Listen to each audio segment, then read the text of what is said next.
நடுநாடு திரைப்படத்திற்கு வந்திருக்கும் சிறப்பு விருந்தினர்களுக்கு இயக்குனர் அவர்கள் மரியாதை செய்ய உள்ளார். ஆர்.வி. உதயகுமார் சார் அவர்களுக்கு இயக்குனர் அவர்கள் பொன்னாடை போர்த்தி மரியாதை செலுத்துவார். இயக்குனர் பேரரசு சார் அவர்களுக்கு பொன்னாடை போர்த்தி மரியாதை செய்யப்படும்.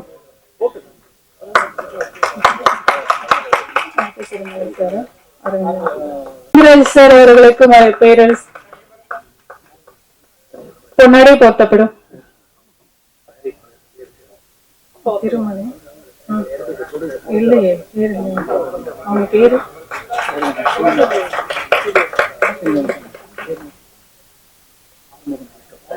பொன்னாடை போர்த்தப்படும்.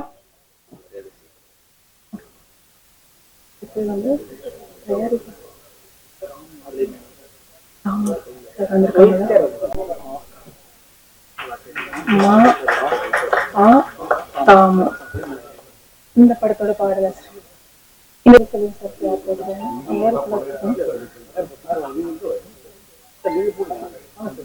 அன்புச்செழியன் சார் அவர்களுக்கு தயாரிப்பாளர் பொன்னாடை போர்த்தி மரியாதை செலுத்துவார்.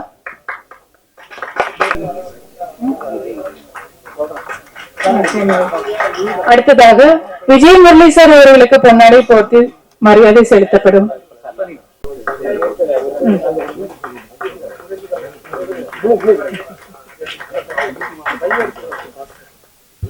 அவர்களுக்கு தயாரிப்பாளர் பொன்னாடை போர்த்தி மரியாதை செலுத்துவார்.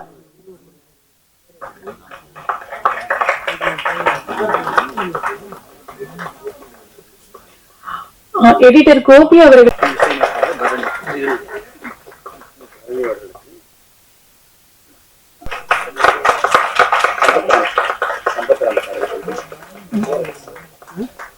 அடுத்ததாக சம்பத் ராம் சார் அவர்களுக்கு இயக்குனர் பேரரசு அவர்கள் பொன்னாடை போர்த்தி மரியாதை செலுத்துவார்.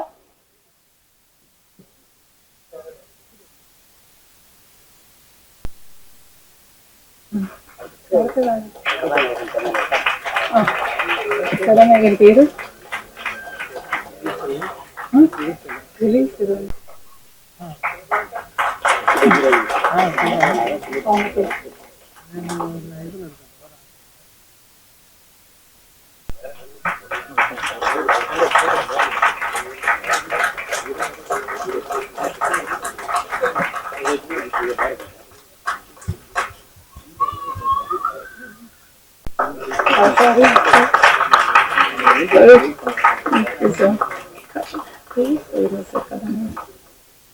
படத்தின் கதாநாயகி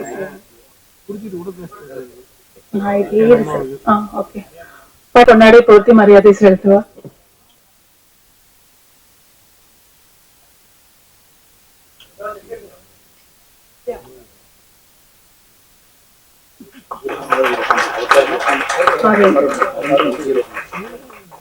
ஹீரோ அருண் அவர்களுக்கு பொன்னாடை போர்த்தி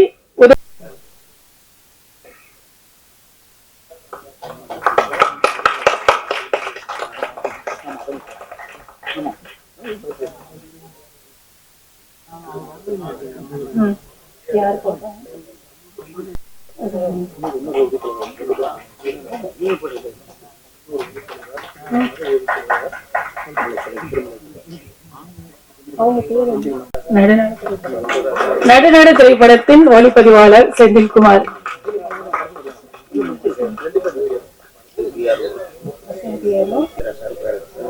அரவிந்த் சாரும் பேரரசு சார் அவர்களும் இணைந்து பொன்னாடை போர்த்தி மரியாதை செலுத்துவார்கள்.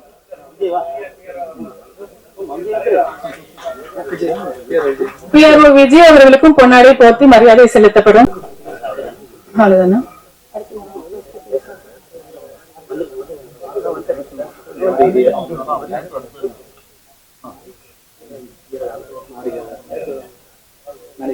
நடன இயக்குனர் மாரி வீரராகவன் அவர்களும் மேடைக்கு வருமாறு அன்புடன் அழைக்கின்றோம்.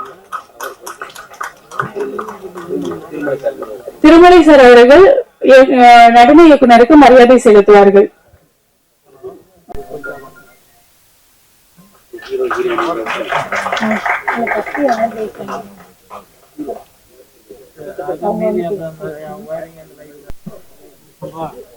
எல்லாருக்கும் வணக்கம். ஃபர்ஸ்ட் வந்து முதல்ல என்ன இவ்வளவு பெரிய ஸ்கிரீன்ல நான் பார்த்திருக்கேன். இது வரைக்கும் அந்த மாதிரி பார்த்தது இல்லை. அதுக்கு வாய்ப்பு கொடுத்த தயாரிப்பாளருக்கும் டைரக்டருக்கும் ரொம்ப ரொம்ப நன்றி. பிகாஸ் ஜென்ரலா சின்ன திரையில இருந்து சில்வர் ஸ்கிரீனுக்கு பெருசா எடுக்க மாட்டாங்க. அது என்ன காரணம் அப்படிங்கிறது ஒவ்வொருத்தரும் ஒவ்வொரு காரணம் சொல்லுவாங்க. பட் நான் அதை நம்ப மாட்டேன். திறமை இருக்கிறவங்கள எப்பேற்பட்ட ஒரு டைரக்டரும் ஈஸியா கண்டுபிடிச்சிருவாங்க.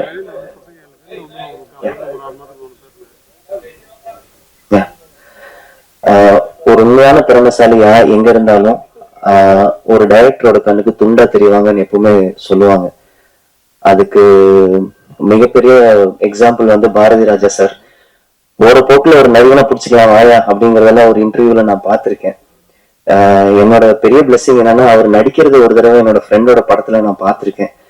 அண்ட் எப்படியாவது கூட நடிக்கணும்னு ஆசை இருந்துச்சு, அது எனக்கு நடக்கல. அதே மாதிரிதான் பாக்யராஜ் சாரும் ஒரு தடவை சின்ன திரையில எங்களோட ப்ரொடக்ஷன்ல ஒரு சீரியல் நடிச்சாரு. அவர் கூட ஒரு ஷாட்டாவது நடிச்சிரும்னு ஆசைப்பட்டேன். அதுவும் நிராசையாவே போயிடுச்சு. ஸோ அவங்களுக்கு ஆழ்ந்த இரங்கலை தெரிவிச்சுக்கிட்டு, அண்ட் அப்கோர்ஸ் நம்மளோட ஜாம்பவான்கள் ஒருத்தர்கிட்டயும் பேசுறதுக்கு எனக்கு ஒரு கதை இருக்கு. அப்கோர்ஸ் டைம் கன்ஸ்டன்ட் ரொம்ப கம்மியா இருக்கு. அப்படிங்கறதுனால உங்க எல்லாத்துக்கிட்டையும் உங்களோட ஆசீர்வாதத்தை நான் வாங்கிக்கிறேன். ஆக்சுவலி சொல்ல போனா எந்த அளவுக்கு நான் பிளஸ்ட் அப்படிங்கிறது எனக்கு வந்து வாயால சொல்ல தெரியல. இப்பேற்பட்ட ஜாம்பவான்கள் உட்கார்ந்து இருக்கிற இடத்துல அவங்க பேசுறதுக்கு முன்னாடி முதல்ல மேடை என்ன கூப்பிட்டு என்ன பேச வச்சதுக்கு ரொம்ப நன்றி. பிகாஸ் நான் கடைசியா பேசினேன்னா எனக்கு தெரியல, நான் ப்ரிப்பேர் எல்லாம் பண்ணிட்டு வரல. அண்ட் அப்கோர்ஸ் நடுநாடு படம் எனக்கு வந்து இந்த இதுல வந்து என்ன கதாநாயகன்னு சொன்னாங்க. உண்மையா சொல்ல போனா கதையோட நாயகன் திரு சம்பத் அவர்கள் தான்.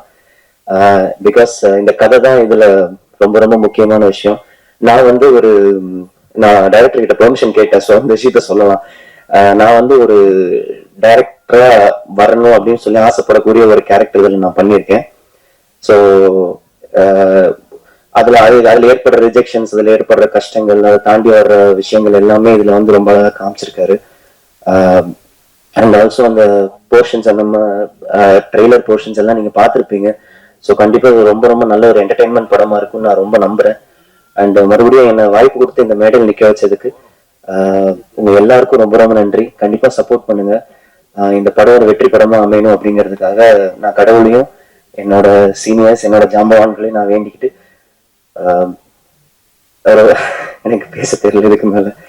ஜென்ரலா எனக்கு அந்த ஸ்டேஜ் ஃபியர் வராது. பட் எனக்கு இன்னைக்கு I don't know, I'm really sorry. And of course நான் மெயினா சொல்ல வந்து நம்ம பிரஸ் பீப்புள், ஸோ எங்களோட படத்துக்காக வந்து எங்களுக்கு ஒரு ஸ்டார்ட் அப் கொடுத்துரு, ஒரு கிக் ஸ்டார்ட் கொடுக்கணும் அப்படின்னு சொல்லி வந்து நீங்க வந்த எல்லாருக்கும் ரொம்ப ரொம்ப நன்றி.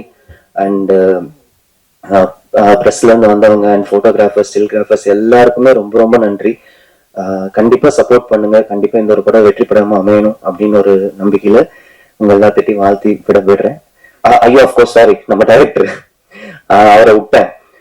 மனுஷன் வந்து என்கிட்ட ஃபர்ஸ்ட் டைம் வந்து ஒரு கதை சொல்லணும் சார், கதை இருக்கு வாங்க அப்படின்னு சொல்லிட்டு கூப்பிட்டாப்ல. இப்ப வரைக்கும் இந்த படத்தோட கதையை எனக்கு ஃபுல்லா அவர் சொல்லவே இல்லை.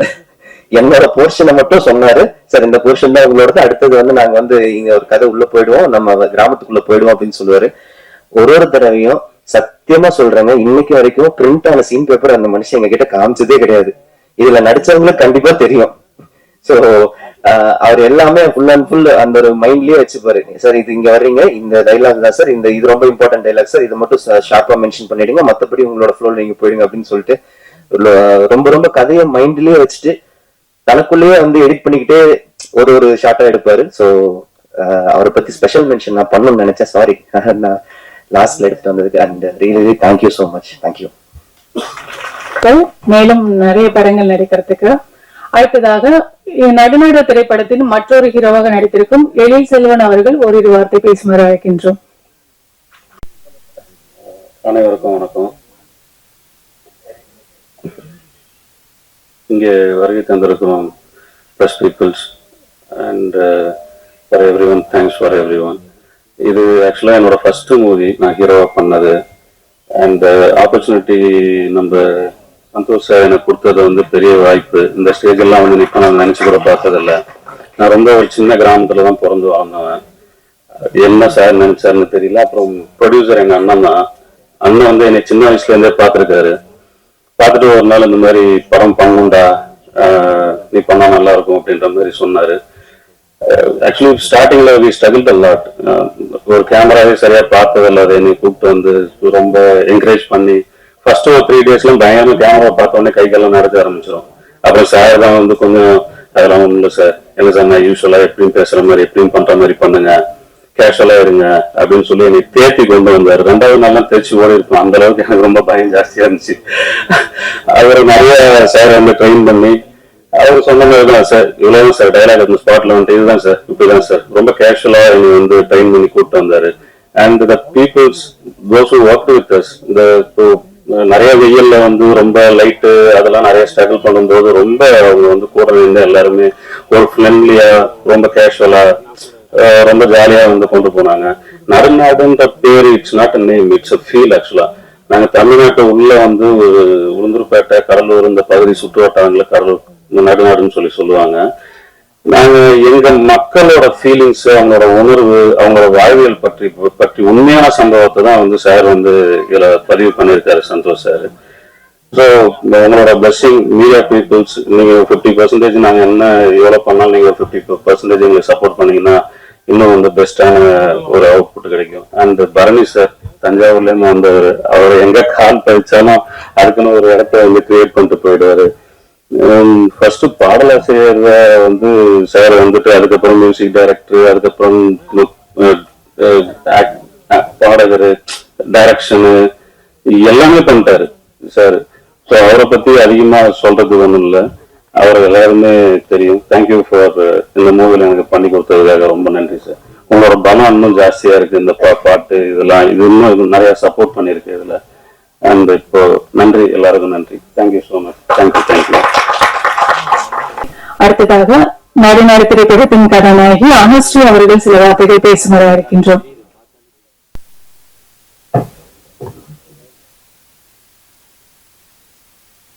Hi, good evening to everyone. First of all, I would like to thank all the chief guests and press and media people and everyone present here.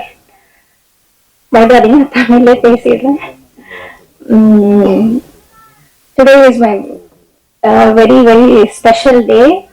So, இது வந்து என்னோட first stage. நான் எதுவுமே ப்ரிப்பேர் பண்ணல. So, படத்தை பத்தி சொல்றதுக்கு முன்னாடி எங்க டைரக்டர் பத்தி நான் சொல்லிடுறேன். எனக்கு இந்த படத்துல வாய்ப்பு கொடுத்த எங்க டைரக்டர் சந்தோஷ் சாருக்கு ரொம்ப thanks. And producer sir Arumugam சாருக்கு ரொம்ப தேங்க்ஸ். என்னை நம்பி இந்த படத்துல எனக்கு வாய்ப்பு கொடுத்திருக்காங்க. ஸோ அதுக்காக ரொம்ப நன்றி தெரிவிச்சுக்கிறேன் உங்களுக்கு. அண்ட் இந்த படத்தோட கேமராமேன் செந்தில் சார், ஸோ அவங்க மூலியமா தான் இந்த படத்துல நான் நடிச்சிருக்கேன். ஸோ அவங்களுக்கு ரொம்ப தேங்க்யூ. அண்ட் இந்த படத்தோட music director Bharani sir. Sir சின்ன வயசுல இருந்து உங்களோட பாட்டு நிறைய கேட்டிருக்கேன், ரொம்ப பிடிக்கும். ஸோ நீங்க நான் நடிச்சிருக்க இந்த படத்துல நீங்க மியூசிக் பண்ணிருக்கீங்கன்றது எனக்கு ரொம்ப சந்தோஷமா இருக்கு, பெருமையாவும் இருக்கு. ஸோ உங்களோட மியூசிக்ஸ் வந்து இந்த படத்துக்கு பெரிய ஒரு பலம் கொடுத்திருக்கு. ஸோ அதுக்காக ரொம்ப தேங்க்ஸ் சார். அண்ட் என்னோட கோஸ்டார்ஸ் அருண் சார், ஸோ அவரை பத்தியும் கண்டிப்பா சொல்லணும். ஸோ எனக்குமே வந்து ஆக்டிங் பெருசா எதுவும் சொல்ல முடியாது. பட் எல்லா சீன்ஸ்லயுமே சரி, டைரக்டர் சாரும் சரி, ஹீரோ சார் அருண் சாரும் சரி, எனக்கு ரொம்ப சப்போர்ட் பண்ணாங்க. நிறைய விஷயங்கள் வந்து சொல்லி கொடுத்தாங்க, கைட் பண்ணாங்க. ஸோ அது வந்து எனக்கு கொஞ்சம் தைரியம் கொடுத்துச்சு. சீன்ஸ் நல்லா வர்றதுக்கும் ரொம்ப ஹெல்ப்ஃபுல்லா இருந்துச்சு. நடுநாடு படம் நல்லா வந்திருக்கு. I hope definitely you enjoy this film. ரொம்ப கஷ்டப்பட்டிருக்காங்க இந்த படத்துக்காக எல்லாருமே, பினான்சியலும் சரி அண்ட் எவ்ரிதிங். இந்த படத்துல எல்லா விஷயத்துக்குமே வந்து எல்லாருமே ரொம்ப கஷ்டப்பட்டிருக்காங்க. இது ஒரு ஆளால மட்டும் இந்த படம் உருவாகல. So entire crew and technicians எல்லாருமே இந்த படத்துக்காக ஒவ்வொருத்தரும் வந்து ரொம்ப கஷ்டப்பட்டு ஒர்க் பண்ணிருக்காங்க. ஸோ கண்டிப்பா உங்களுக்கு இந்த படம் பிடிக்கும். அது மட்டும் இல்லாம இந்த ஸ்டேஜ்ல நான் இருக்கிறதுன்றது என்னுடைய பல நாள் கனவு. ஸோ அவங்க சொல்லுவாங்க, நீங்க எந்த விஷயத்த பத்தி நீங்க நினைச்சிட்டே இருக்கீங்களோ அது கண்டிப்பா ஒரு நாள் வந்து அது நடந்தே தீரும். அதை வந்து மாத்த முடியாது. பட் நீங்க எந்த அளவுக்கு வந்து அதை நம்பிக்கையோட முயற்சி பண்றீங்களோ உங்களுக்கு முழு நம்பிக்கையும் இருக்கணும். நீங்க அட் த சேம் டைம் அதுக்காக நீங்க உழைக்கணும். சோ அந்த உழைப்பு உங்களுக்கு கண்டிப்பா ஒரு நாள் புகழை தேடி கொடுக்கும், வாய்ப்பை தேடி கொடுக்கும். சோ அது வந்து நான் முழுசா நம்புறேன். அது எனக்கு நடந்திருக்கு. So thank you universe. And of course இந்த ஸ்டேஜ்ல நிறைய நிறைய பெரிய பெரிய சாதனைகள் பண்ண நிறைய பேர் இருக்காங்க. சோ அவங்க இருக்கிற இந்த ஸ்டேஜ்ல நான் எனக்கும் ஷேர் பண்ணதுக்கு ரொம்ப ரொம்ப தேங்க்யூ. சோ இதோட நான் முடிச்சுக்கிறேன்னு நினைக்கிறேன். டைம் ரொம்ப கம்மியா இருக்கிறதால தேங்க்யூ. இங்க வந்திருக்க எல்லாருக்குமே ரொம்ப ரொம்ப நன்றி. அண்ட் பிரஸ் மீடியா பீப்புள்ஸ் கண்டிப்பா இதை வந்து நல்லபடியா கொண்டு போய் மக்கள் கிட்ட சேர்ப்பீங்கன்னு நினைக்கிறேன். உங்களுக்கும் பெரிய பெரிய தேங்க்யூ. தத்துவமா பேசின கதாநாயகி அவர்களுக்கு வாழ்த்துக்கள். அடுத்ததாக படத்தின் எடிட்டர் RK செல்வன் அவர்களுக்கு திருமலை சார் அவர்கள் பொன்னாடை போர்த்தி மரியாதை செலுத்துவார். மேடைக்கு ஒருமாறு அன்புடன் அழைக்கின்றோம். அவருக்கும் பொன்னாடை போர்த்தி மரியாதை செலுத்தப்படும்.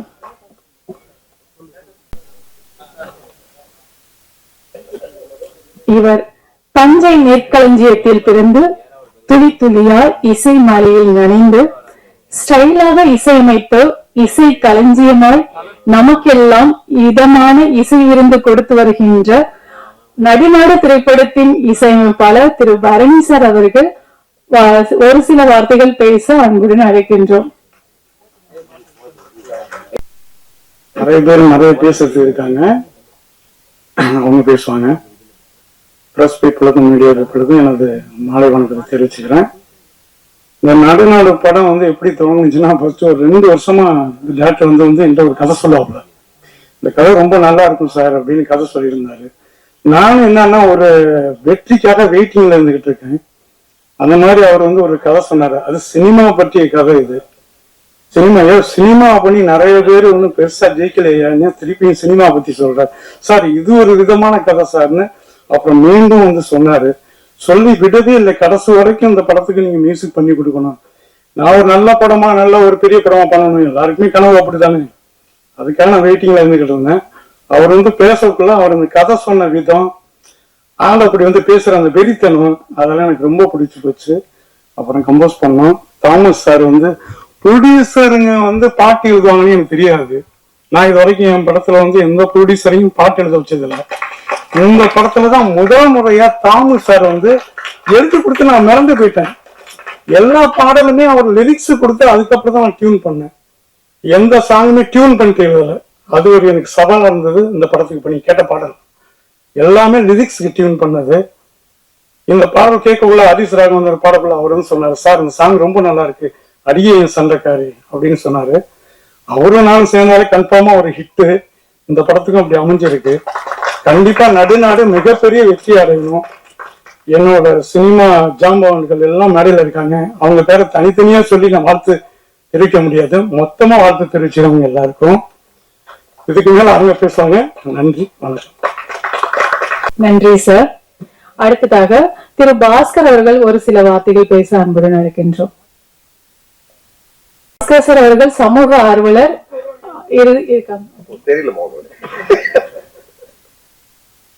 அன்பிச்சிறந்த நண்பர்களே, இயக்குனர் திருமலை தான் சொன்னாரு நீங்க வரணும் அப்படின்னு சொல்லிட்டு. நான் ரொம்ப நல்ல நேரம் பார்த்து தான் வந்தேன்.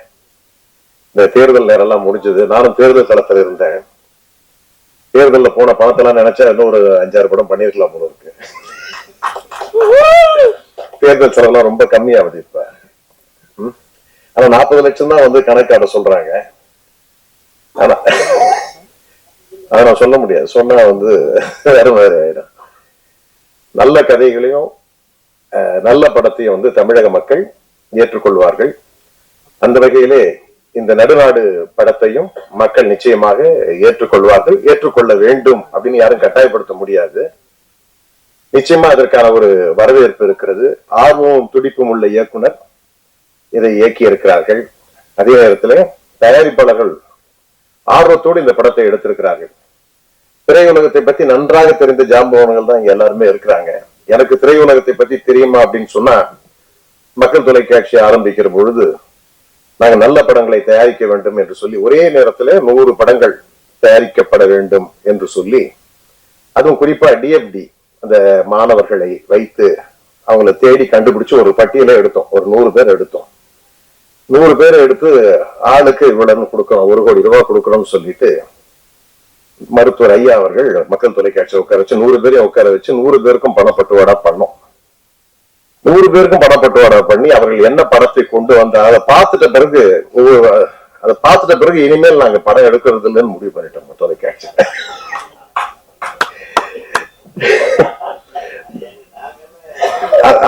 அதான் சொல்ல வந்தேன். அதாவது இல்ல இந்த சம்பவம் 100 பேருக்கு கொடுத்தோம். 100 பேர் எடுத்து பார்த்துட்டு, அதாவது நல்ல உங்களுக்கு தெரியும் மக்கள் தொலைக்காட்சியில வந்து வியாபார ரீதியாக நாங்க படம் எடுக்கிறதுல உங்களுக்கு நல்லா தெரியும். அதுல இருந்து நம்ம நிறைய பேரை நம்பி இருக்கிறோம். உங்களுக்கு தெரியும் தொலைக்காட்சியில வாய்ப்புகள் நிறைய பேருக்கு நான் கொடுத்திருக்கிறேன். உங்களுக்கு தெரியும் வீரப்பனை சார்ந்து ஒரு டைட்டில் போட்டு படம் கொடுத்திருக்கேன். எல்லாருமே நன்றியா இருப்பாங்கன்னு எதிர்பார்க்கவும் முடியல. அதனால நாங்க தொலைக்காட்சியிலும் சரி திரை உலகத்திலையும் சரி நாங்க பல பேருக்கு உதவிகளை செஞ்சிருக்கிறோம், தயாரிக்கிற வாய்ப்புகள் கொடுத்திருக்கிறோம், இயக்கிற வாய்ப்புகளை கொடுத்திருக்கிறோம். அது 1-2 பேர் தவிர வேற யாருமே சரியா பயன்படுத்திக்கலன்ற வருத்தம் இருக்கு. இன்னும் கூட எங்களுக்கு அந்த ஆர்வம் இருக்கு, இன்னும் நாங்க செய்ய தயாராக இருக்கோம். ஆனால் அதற்கான தகுதி படைத்தவர்கள், தகுதியானவர்கள், சொல்ல போனா உண்மையானவர்கள் பற்றாக்குறை இருக்கு. இந்த துறையில உண்மையானவர்களுடைய பற்றாக்குறை.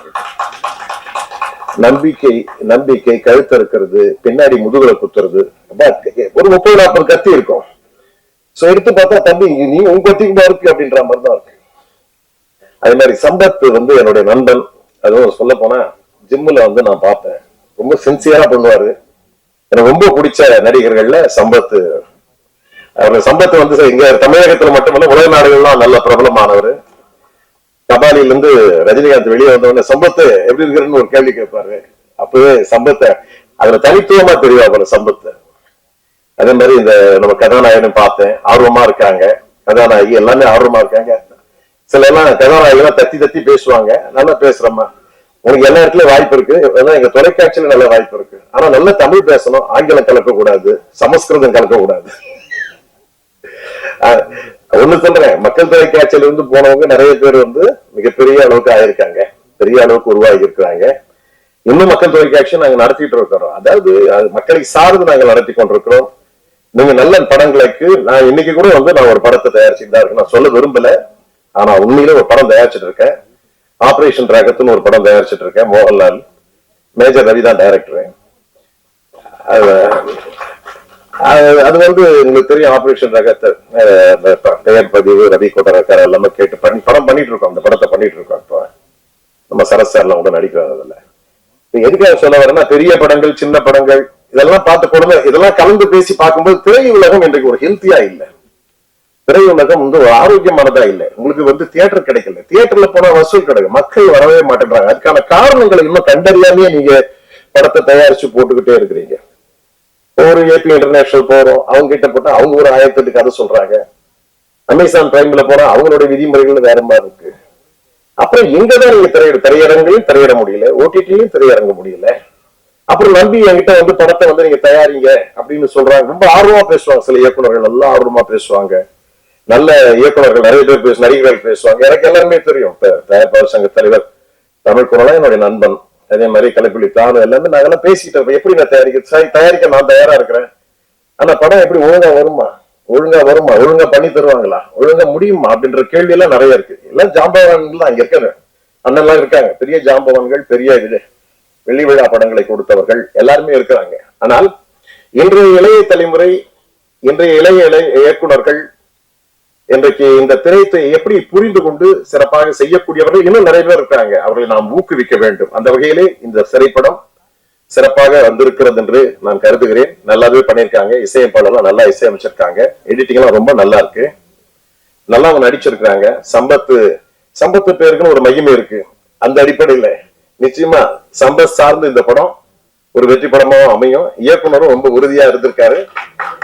இது ஒரு நல்ல வெற்றி படமாக அமையும். மீண்டும் இதே ஒரு குழுவில ஒரு படங்களை தொடர்ந்து எடுக்கக்கூடிய ஒரு வாய்ப்பை திரையுலகமும் சரி தமிழ் சமுதாய மக்களும் அவர்களுக்கு வழங்குவார்கள் என்று கூறி வாய்ப்புக்கு நன்றி கூறி விடைபெற்றுக் கொள்கிறேன். நன்றி.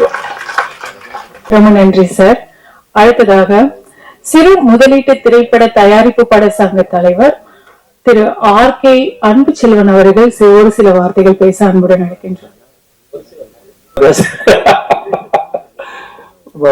ஒரு சில வார்த்தை நன்றி வணக்கம் தான் சொல்ல முடியும்.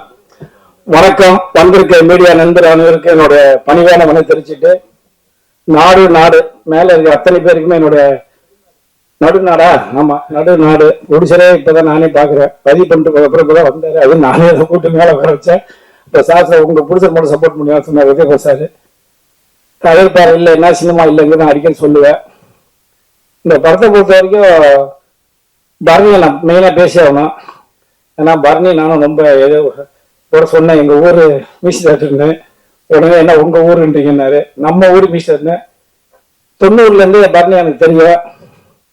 பரணி நானும் ஒண்ணுமே காவரிசையில் நடந்து போயிட்டு வந்துட்டு மியூசிக்கை பத்தி பேசிட்டு போவோம். நான் நடிக்க போயிட்டு இருப்பேன், இவரு மியூசிக்கை பத்தி பேசிட்டு இருப்பாரு. அவரும் வளர்ந்துட்டாரு, நானும் வளர்ந்துட்டேன். இதே சினிமா இந்த ஹீரோயின் சொன்னாங்க, எல்லாரும் எதை நினைக்கமோ அதுதான் உண்மை. ஹீரோயின் உண்மையிலேயே படத்தை விட நேரில் தான் ரொம்ப அருமையா இருக்காங்க. நான் ஓப்பனா சொல்றேன். ஆமா உண்மை. ஏன்னா இப்பதான் அழகா மேக்கப்லாம் கூட வந்து ரொம்ப நீட்டா இருக்குங்க.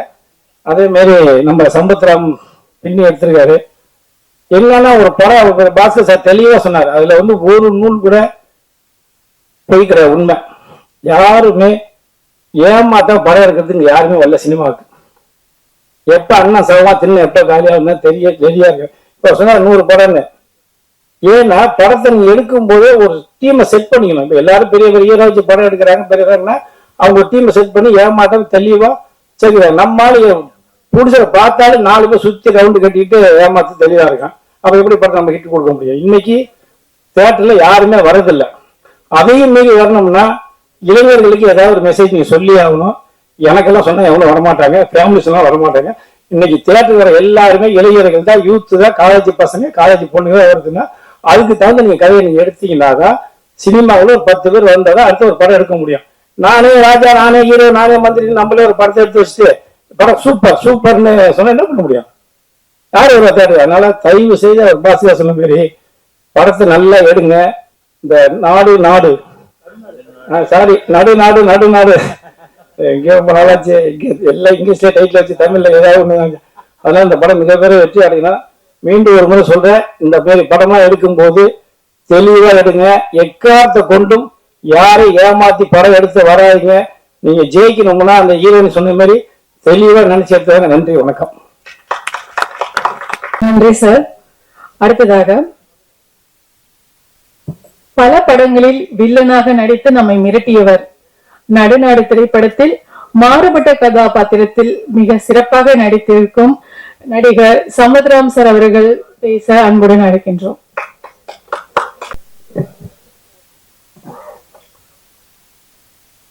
மேடையில் இருக்கிற கலையுலக ஜாம்பவான்கள் அனைவருக்கும், மேடைக்கு முன் அமர்ந்திருக்கிற பத்திரிகை மற்றும் ஊடக நண்பர்களுக்கும், இங்க வந்திருக்கிற நடுநாடு படக்குழுவினர் மற்றும் அவர்களுடைய உறவினர்கள், சொந்தக்காரங்க, நண்பர்கள் அனைவருக்குமே என்னுடைய மாலை வணக்கத்தை முதல்ல தெரிவிச்சுக்கிறேன்.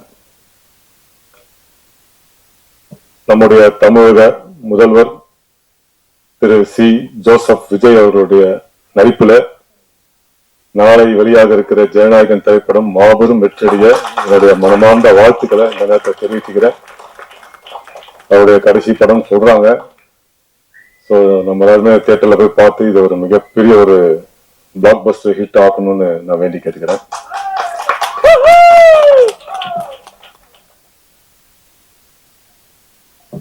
ஒரு 7-8 வருஷத்துக்கு முன்னாடி ஒரு டாக்டர் ஸ்டூடெண்ட் ஒருத்தர் எனக்கு அப்பப்போ ஃபோன் பண்ணிட்டே இருப்பாரு. சார் நான் உங்க பெரிய ஃபேன் சார், உங்க நடிப்பு ரொம்ப பிடிக்கும் சார், அப்படி இப்படின்னு அப்பப்போ ஃபோன் பண்ணிட்டே இருப்பாரு. உங்களை நேர்ல பார்க்கணும் சார், நேர்ல பார்க்கணும்னு சொல்லிட்டே இருப்பாரு. சரி, நானும் நிறைய பேர் பேசுவாங்க, அது மாதிரி இவரும் பேசுறாருன்னு நினைச்சிட்டு ஒரு நாள் வர சொன்னேன். கிட்டத்தட்ட ஒரு வருஷம் பேசிட்டே இருந்தாரு. ஒரு நாள் வர சொன்னேன் வீட்டுக்கு. ஒரு சின்ன பையன் மாதிரி கையில ஒண்ணு போட்டுக்கிட்டு துருன்னு வந்தாப்புல. வந்துட்டு சார் நான் உங்களுக்கு ஒரு கதை வச்சிருக்கேன் சார் அப்படின்னாரு. சரி ஏதோ பையன் விளையாட்டு போல ஏதோ சொல்றான் போல சொல்லுப்பா அப்படின்னு. அப்புறம் சொன்னா அந்த கதையில வந்து அந்த லீட் கேரக்டர் யாருப்பா பண்றது கேட்டேன். சார் நீங்க தான் சார். என்னப்பா சொல்ற அப்படின்னு. இல்ல இது இந்த கேரக்டர் நீங்க தான் சார் பண்ணுவோம். அப்பா நான் ஏதோ வில்லன் கூட ஹீரோ கூட ஏதோ சின்ன பண்ணிட்டு என்ன போய் ஹீரோன்னு சொல்றியாப்பா அப்படின்னு. இல்ல சார் இந்த கேரக்டர் நீங்க கரெக்டா இருப்பீங்க, ஏன்னா இது வந்து ஒரு நெகட்டிவ் கேரக்டர், அதனால நீங்க கரெக்டா இருப்பீங்க அப்படின்னாரு. அதுக்கப்புறம் யார்பா டைரக்டர் அப்படின்னு. சார் நான் தான் சார் படம் எடுக்க போறேன். என்னப்பா 19 வயசு இருக்காது போலுக்கு, உனக்கு சின்ன பையமா இருக்க, நீ எடுக்கிறான்றியா அப்படின்னு. இல்ல சார் நான் எடுத்துருவோம் சார். இன்னும் ஏதாவது படம் ஒர்க் பண்ணிருக்கியா? இல்ல சார் நான் எதுவும் ஒர்க் பண்ணல. அப்ப எப்படி பாடுப்ப? இல்ல சார் நான் எல்லாமே வந்து கம்ப்யூட்டர்ல ஆன்லைன்ல பார்த்து எல்லாத்தையும் கத்துக்கிட்டேன் சார் அப்படின்னா. சரி ஏதோ விளையாட்டு போல சொல்றேன், சரி எடுக்கும் போது பார்ப்போம் அப்படின்னு சொல்லிட்டு அனுப்பிச்சு வச்சுட்டேன். அப்புறம் ஒரு வருஷம் கழிச்சு மறுபடியும் ஃபோன் பண்ணி சார் டேட் கொடுத்தீங்கன்னா எடுத்துலாம் சார் அப்படின்னா. சரி என்னதான் பண்றான் பார்ப்போம் அப்படின்னு சொல்லிட்டு நானும் போய் நடிச்சு ஒரு 20-30 நாள் ஷூட் பண்ணா, நல்லபடியா எடுத்து ரிலீஸ் பண்ணும்போது கொரோனா வந்துடுச்சு. படம் பார்த்தா ஓகே நல்லா இருக்கு, ஒண்ணுமே தெரியாம ஒரு பையன் வந்து எடுத்திருக்கானே, சரி நல்லா இருந்தது. ஸோ அதுக்குள்ளேயும் கொரோனா வந்துடுச்சு, ரிலீஸ் பண்ண முடியல. சரி ஓடிடியா ரிலீஸ் பண்ணலாம் அப்படின்னு சொல்லிட்டு முயற்சி பண்றோம். சரி டீசர் வந்து யாராவது ரிலீஸ் பண்ணலாம் சார்ட்டுன்னா. சரிப்பா ஃபர்ஸ்ட் ஏதாவது போஸ்ட் ஏதாவது அனுப்பு பண்ணலாம் அப்படின்னா. சார் நீங்க எத்தனை படம் இதுக்கு நடிச்சிருப்பீங்க அப்படின்னு கேட்டான். நான் சொன்னேன் ஒரு வருஷத்துக்கு 10 படம், 20 வருஷமா இருக்கேன், வருஷத்துக்கு 10 படம் விட ஒரு 200 படம் நடிச்சிருப்போம்ப்பா அப்படின்னு. அப்புறம் போஸ்ட் அனுப்பிச்சேன். அதில் பார்த்தா நடிகர் சம்பத் ராமின் 200வது படம் கசகசா, இந்த படத்தோட பேர் வந்து கசகசா இப்படின்னு ஒரு டைட்டில் போட்டு அனுப்புனாரு. எனக்கு வந்து நான் ஏதோ விளையாட்டு போல சொன்ன 200 படம்னு போட்டாரு அப்படின்னு சொல்லிட்டு அன்னைக்கு நைட் ஃபுல்லா நம்ம நடிச்ச படத்தை எல்லாத்தையும் ஆன்லைன்ல தேடி தேடி தேடி தேடி பார்த்தா 197 படம் வந்துச்சு நம்ம நடிச்சது. எனக்கு ஞாபகத்துல இருந்தது. அது சரி ஓகே பரவாயில்ல, ஏன்னா தப்பா கூட இல்லை, 200 படம் போட்டு அப்புறம் 200 படம் நடிச்சானா நடிக்கலையான்னு யாராவது கேட்டாங்கன்னா பதில் சொல்லுங்கிறதுக்காக தேடி பார்த்தேன். ஒரு 3 படம் மட்டும் கம்மியா இருந்தது. சரி பரவாயில்ல, ரிலீஸ் ஆகாத படம் ஒரு 40-50 படம் இருக்கு, அதுவும் இது அட்ஜஸ்ட் ஆயிடும் சொல்லி நானும் விட்டுட்டேன். அதுதான் என்னோட முதல் படம், சம்பத் ராம் இன் அப்படின்னு போட்டு வந்த படம். அதுக்கப்புறம் ஒரு லாங் கேப்புக்கு அப்புறம் ஒரு டைரக்டர் சார் சந்தோஷ் சேகர்னு பேசுறேன் சார், அவங்களை பார்க்கணும் அப்படின்னு அவரும் கேமராமேன் செந்தில் சாரும் பேசினாங்க. ஒரு காஃபி ஷாப்ல உட்காந்துட்டு சார் நீங்க தான் இந்த கேரக்டர் பண்றீங்க சார் அப்படின்னு சொன்னாரு டைரக்டர். இது வந்து ராஜ்கிரண் சார் பண்ணா எப்படி இருக்குமோ அந்த மாதிரி ஒரு கேரக்டர் சார், ஒரு ஊர் பெரியவர், ஒரு பெரிய தலைவர், ஸோ நீங்க பண்ணா கரெக்டா இருக்கும் அப்படின்னு சொன்னாரு. நானும் அதை ஒத்துக்கிட்டு பண்ணி முடிச்சுட்டு ஃபர்ஸ்ட் டைம் வந்து போஸ்டர் அனுப்பிச்சாரு. நான் உண்மையில எதிர்பார்க்கல, சம்பத் ராமின் அப்படின்னு போட்டு அனுப்பிச்சு வச்ச உடனே எனக்கு உண்மையிலே ஒரு நாளைக்கு அப்புறம் அதுக்கு ஒரு மதிப்பு இருக்குல்ல. சம்பத் ராமின் அது சின்ன படமோ பெரிய படமோ நம்ம அதை எய்ம் பண்ணி சினிமா வரலாம் கூட, பட் அந்த சம்பத் ராமின் அந்த ஒரு பேர் போடும்போது அது ஒரு இனம் புரியாத ஒரு சந்தோஷம். நம்மளும் 28-29 வருஷமா ஃபீல்ட்ல இருக்கோம். இந்த மாதிரி வருடங்கிறது நம்மளும் சின்ன பண்ணி அந்த ஒரு இடத்துக்கு வரணும் போது அது ஒரு சின்ன சந்தோஷத்தையும் ஒரு நம்பிக்கையும், சரி இன்னும் நம்ம வந்து இன்னும் நிறைய சாதிக்கணும், இன்னும் நிறைய பண்ணணும், இன்னும் நிறைய நல்லா நடிக்கணும்ன்ற ஒரு ஆர்வத்தையும் ஒரு உந்துதல் சக்தியும் கொடுக்குறது. அந்த படம் அந்த மாதிரி ஒரு டைட்டில போட்டு எனக்கு அந்த வாய்ப்பை கொடுத்த இந்த படத்தோட நடுநாடு திரைப்படத்துடைய இயக்குனர் சந்தோஷ் சேகர் அவர்களுக்கும், இந்த படத்தோட கேமராமேன் செந்தில்குமார் அவர்களுக்கும், இந்த படத்தோட ப்ரொடியூசர் தாமு சார் அவர்களுக்கும் என்னோட மனமார்ந்த நன்றியை தெரிவிச்சுக்கிறேன். முதல்ல ஏன்னா ரொம்ப அழகா வேலை வாங்கி என்னை நடிக்க வச்சாருன்னு சொல்லணும். நான் எப்பவுமே வந்து இயக்குநர்களுடைய நடிகர். நான் ஒரு களிமண் மாதிரி தான் போவேன் ஸ்டூடியோ ஸ்பாட்டுக்கு. முன்னாடி ப்ரிப்பேர் பண்ணி எல்லாம் போறது இல்லை. ஸ்பாட்டுக்கு போன பிறகு டைரக்டர் என்ன சொல்றாருங்கிறது நல்லா அழகா உள்வாங்கி அதை வந்து நடிப்பா வெளிப்படுத்துவோம். அப்படிதான் வந்து திருப்பாச்சி படத்துல நீங்க எல்லாம் பார்த்திருப்பீங்க, லைட்டா மொட்டத்தலையோட இருந்திருப்பாங்கல்ல. பேரரசு சார் வந்து அந்த ஜெயில் சீன் பார்த்திருப்பீங்க, பட்டாசு பாலுடைய இன்ட்ரோடக்ஷன் ஷாட். அதுல வந்து நான் நடிச்சேன், நல்லா நடிச்சேன்னு நிறைய பேர் பாராட்டாங்க. அதுக்கு முக்கிய காரணம் வந்து பேரரசு சார் தான். அவர் வந்து என்ன பண்ணணும் அதை அப்படியே அவர் நடிச்சு காமிச்சாரு. ஈச் அண்ட் எவ்ரி திங் வந்து அதை நடிச்சு காமிச்சாரு. அப்படியே அதை நடிச்சேன். அந்த கேரக்டர் வந்து இப்போ ரீசெண்டா யாரோ ஒருத்தர் எனக்கு வந்து ஆன்லைன்ல மீன் சோசியல் மீடியால வந்தது எனக்கு அனுப்பிச்சாரு. அதை பார்க்கும்போது ரொம்ப சந்தோஷமா இது கூட வரும்போது நம்ம கமலா தியேட்டர்ல அவ்வளவு பெரிய பேனர் திருப்பாச்சி வந்து ரீரிலீஸ் பண்றாங்க அப்படின்னு ரொம்ப சந்தோஷமா இருந்தது. ரொம்ப நன்றி சார். இந்த மாதிரிலாம் எனக்கு நீங்க எல்லாம் வாய்ப்பு கொடுத்ததுனாலதான் இப்போ சம்பத் ராம் இன் நடுநாடு அப்படின்னு போட்டு வர அளவுக்கு ஒரு படத்தை நம்மளாலே நடிக்க முடிஞ்சது. ஸோ ஒரு இத்தனை படங்கள்ல என்னுடைய இயக்குனர்கள், உதவி இயக்குனர்கள் இவங்க எல்லாருமே வந்து என்ன சப்போர்ட் பண்ணி ஒவ்வொரு படத்துலயுமே நான் போய் ட்ரை பண்ணும்போது இவனுக்கு ஏதாச்சும் ஒன்று கொடுத்துடணும். ஏன்னா அந்த அளவுக்கு போய் போய் போய் போய் பார்த்து அவங்கள வந்து தொல்லை போயிட்டே இருப்பேன். இவனுக்கு ஏதாச்சும் ஒன்று கொடுக்கணுன்றதுக்காகவே எனக்கு வந்து சின்னதோ பெருசோ அவங்க படத்துல மக்கள் பார்த்தார் அவங்க மைண்ட்ல இருக்கிற அளவுக்கு ஒரு கேரக்டருங்களை கொடுத்த ஒவ்வொரு படத்துலயும் என்னைய வந்து இந்த அளவுக்கு நடிக்க வச்சிருக்காங்க. இப்போ இந்த ஸ்டேஜுக்கு வர வச்சிருக்காங்கன்னு சொல்லணும். உங்க எல்லாருக்குமே என்னோட மனமார்ந்த நன்றியை தெரிவிச்சுக்கிறேன். நடுவர் டீம் மொத்த பேருக்குமே என்னோட மனமார்ந்த வாழ்த்துக்களையும் நன்றியையும் தெரிவிச்சுக்கிறேன். இந்த படம் பிரஸ் மீடியா நீங்க தான் வந்து கொண்டு போய் சேர்க்கணும். சின்ன படம் விட்டுறாதீங்க தயவுசெய்து. இந்த படத்தை கொண்டு போய் சேருங்க. இந்த படம் நிச்சயமா எல்லாருக்கும் பிடிக்கும் நான் நம்புறேன். அப்புறம் இந்த படத்துல மியூசிக் டேரக்டர் பத்தி சொல்லி ஆகணும். சாரி பரே சார், உண்மையிலே 3 பாடல்கள் கூட ரொம்ப அற்புதமா இருக்கு சார். உங்களுடைய முதல் படத்துல இருந்து நான் பெரிய ரசிகன். அந்த படத்தோட ஒவ்வொரு சாங்குமே அவ்வளவு ஹிட். இது அப்படி ரசிச்ச இந்த சாங்ஸ் மியூசிக் டைரக்டர் வந்து இந்த படத்துக்கும் மியூசிக் பண்ணியிருக்காரு. அதுல நானும் நடிச்சிருக்கேன் அப்படிங்கறத ரொம்ப ரொம்ப பெருமையாவும் சந்தோஷமா ஃபீல் பண்றேன் சார். மிகப்பெரிய இந்த படம் வந்து சாங்ஸ் வந்து மிகப்பெரிய ஒரு வெற்றி அடையும். வாழ்த்துக்கள். நன்றி சார். நன்றி சார். அடுத்ததாக வெற்றி படங்களின் இயக்குனர், பாடலாசிரியர், இன்றைய நடிகர் என பன்முகம் கொண்ட திரைப்பட இயக்குனர் சங்க செயலாளர் திரு R.V. உதயகுமார் சார் அவர்களே அன்புடன் பேச அழைக்கின்றோம்.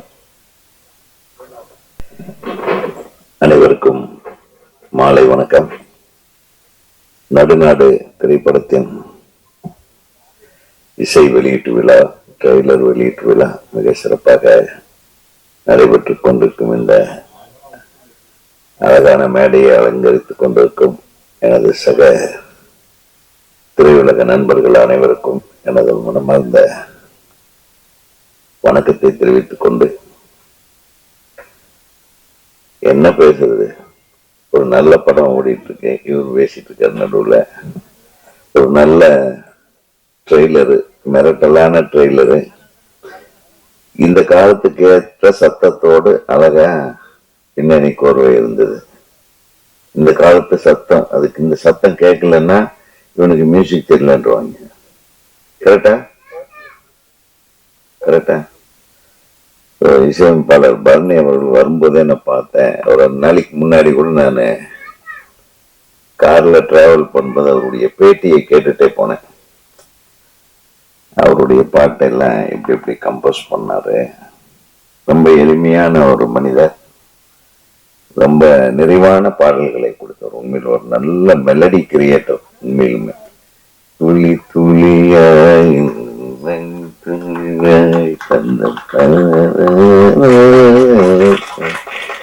முதல் படம் நினைக்கிறாரு. உங்களுக்கு முதல் படமா தெரியல. இருக்கு அது மிகப்பெரிய பார்வை ஒன்று. இப்ப எப்போதுமே அந்த படத்துல எல்லா பாட்டுமே கிட்டுங்க. யாரா இந்த மியூசிக் டைரக்டர் அளவுக்கு தமிழ்நாடையே திரும்பி பார்க்க வச்ச ஒரு இசையமைப்பாளர்.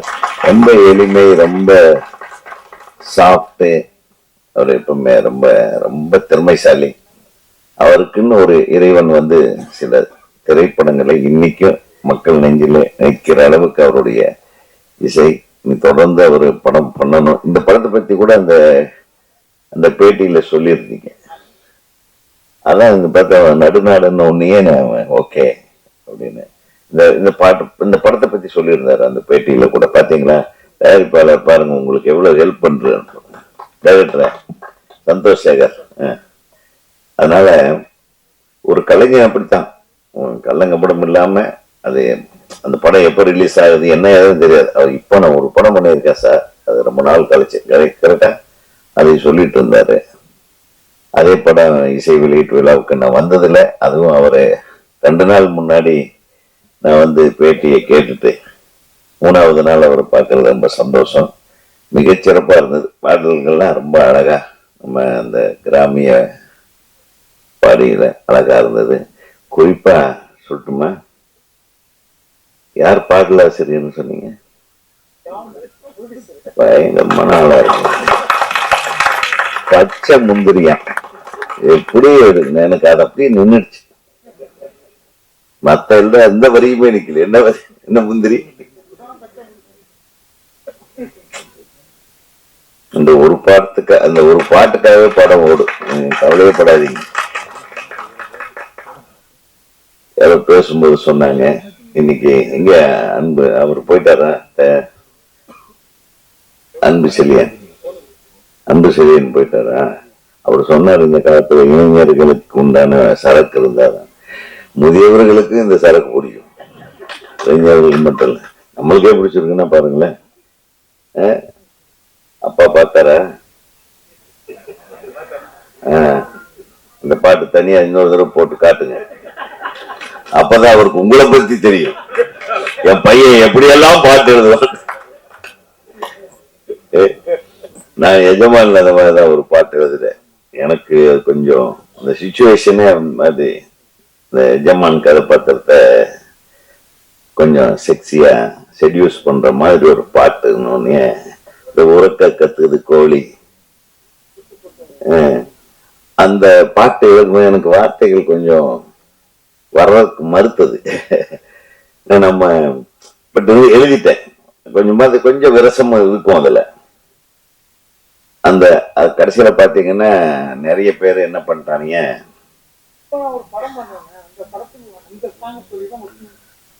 இப்ப அது என்ன பண்ணிட்டாங்க, அந்த படத்துல நான் எப்பவுமே என் படத்துல ஒரு பாட்டு வாலி சாருக்கு கொடுப்பேன். அதுல எஜமான் படத்துல ஒரு பாட்டு மட்டும் வாலி சாருக்கு கொடுப்பேன் எப்பவுமே. எல்லா படத்துலயும் நான் வெளியூர்ல இருக்கும்போது அந்த பாட்டை வாலி அண்ணங்கிட்ட போன்ல பேசி சொல்லிடுவேன். அப்படி அவரு ராக்குமுத்து ராக்குன்ற பாட்டு தான் அவர் எழுதினார். ஆனா இந்த பாட்டு வந்த உன்னைய, உறக்கத்துது கோழி வந்த உன்னைய, அந்த பாட்டு தான் அவர் எழுதினாருன்னு போட்டு விட்டாங்க. அது கூட நம்மள அந்த மாதிரி பாட்டு எழுதுறதுக்கு அக்செப்ட் பண்ணல. பட் தம்பி பின்னிருக்கீங்க. அது மற்ற வரிகள் எல்லாம் ஆழமா நான் யோசனை பண்ண முடியல. அதுக்குள்ள விஷுவல் நம்மளை மயக்கிடுச்சு. அதனால அது தனியா பார்ப்போம். மிக நேர்த்தியா எழுதியிருந்தீங்க பாடல். அவர் சொன்னாரு, உங்க கவிதை, உங்க பாடல் வரிகளுக்கு ஏற்ப அவர் இசையமைச்சிருக்காரு. அது ரொம்ப சிரமமான விஷயம். அது நீங்க எந்த சந்தத்தை எழுதியிருக்கீங்களோ அப்புறம் கொஞ்சம் கொஞ்சம் மாத்த சொல்லியிருப்பாரு. தத்தகரத்துல நிக்காது சில டைம்ல. இதெல்லாம் ஒரு புதிய விஷயம் தான். நீங்க புதியவர்களுக்கு என்கரேஜ் பண்ணிருக்கீங்க, வாழ்த்துக்கள். படத்துல பார்க்கும்போது எல்லாமே நல்லா இருந்தது. எல்லா கதாபாத்திரங்கள் தம்பி ரொம்ப நல்லா நடிச்சிருந்தீங்க. இந்த பாட்டெல்லாம் ரொம்ப ஸ்டைலா யாரையோ பார்த்த மாதிரி இருக்கு. யாருன்னு தெரியல. உங்க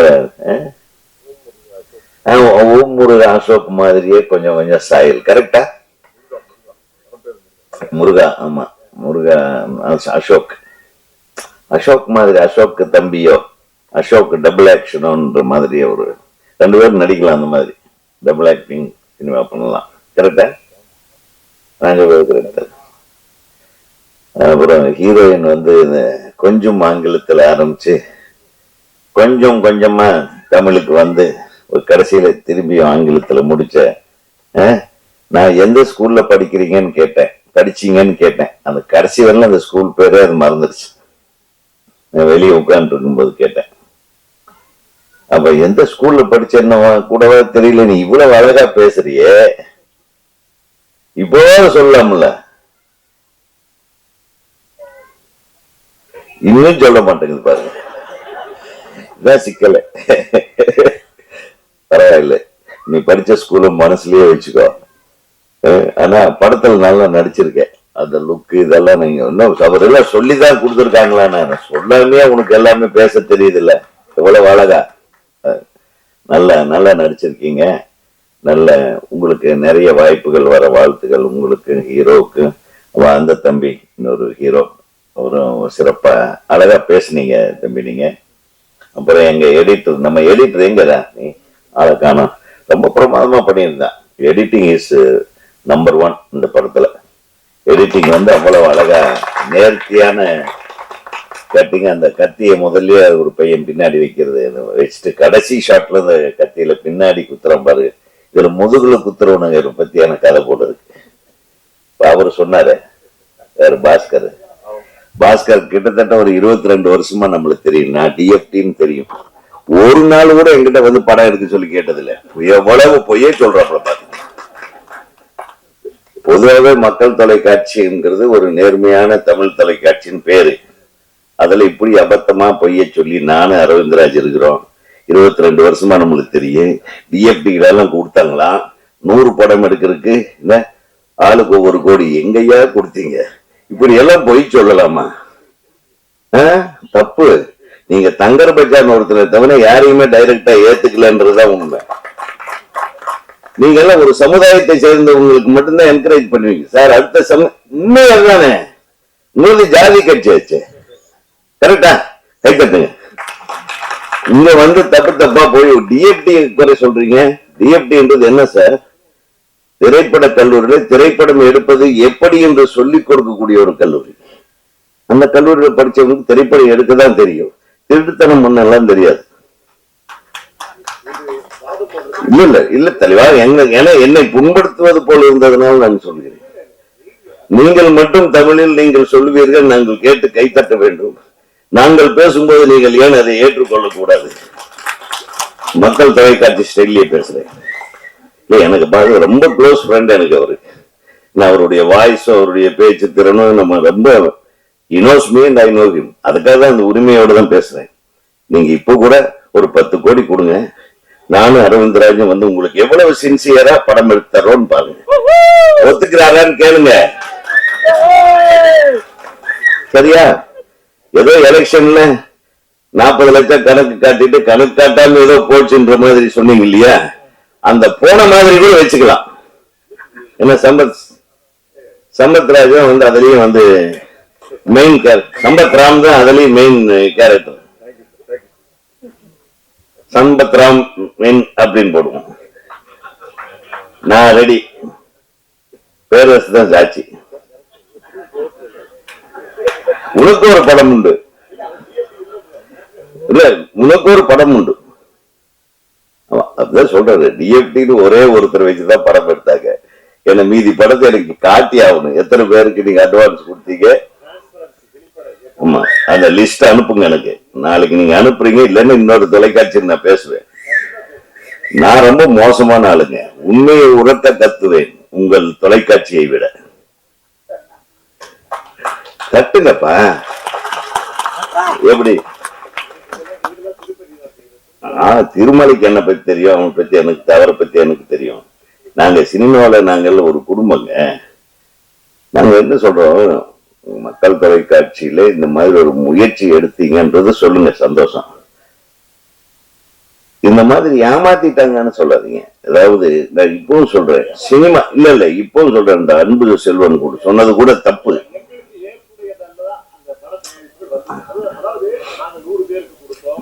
நீங்க ஏன் கொடுத்தீங்க?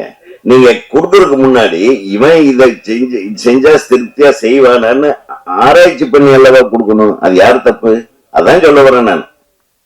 இந்த ஆளு இது சொன்னா, இப்ப ஒரு ட்ராக் ரெக்கார்ட் இருக்கு இல்லையா, ஒரு உதயகுமார், அப்படியே விடுங்கப்பா. சின்ன கவுண்டர்னு ஒரு பெரிய படம் எடுத்தாரு. ஏன் இந்த கவுண்டருக்கு ஒரு படம் கொடுக்கலாம்ல? இல்ல, அதுலயே விட்டாங்க. இல்ல சார், சும்மா பேசிட்டு யாருகிட்ட? சரி இருக்கட்ட. கவுண்டர் எடுத்த படம் எடுத்ததுனாலயாவது ஒரு படம் கொடுத்துருக்கலாம்ல. இல்ல நம்மளா இருக்காரு போல் இருக்க அப்படின்னு அதுக்கும் கூப்பிடல. அது வேற. நாங்க யாருன்னு பாக்கல. நாங்க நல்லா இருக்கு, நல்லா எழுதி இருக்காரு, உங்களால எவ்வளவு அழகா வந்து பச்சை முந்திரி பத்தி எழுதியிருக்காருனால பாராட்டத்தானே செய்யறோம். நாங்க தப்பாவா சொல்றோம்? அதனால நம்ம இவரு தமிழ் இவரு பேருங்க தயாரிப்பாளர் அன்பு செழியன் அதே மாதிரிதான். இப்ப வர டைரக்டர்கள் எல்லாம் ஏமாத்துறாங்க. ப்ரொடியூசர்கள் கரெக்டான ஆளுகளா இருக்கணும், அப்பதான் ஏமாறாத ப்ரொடியூசர்களா இருக்கணும்ன்றேன். ஏமாறுறதுக்கு ரெடியா வர்றீங்க.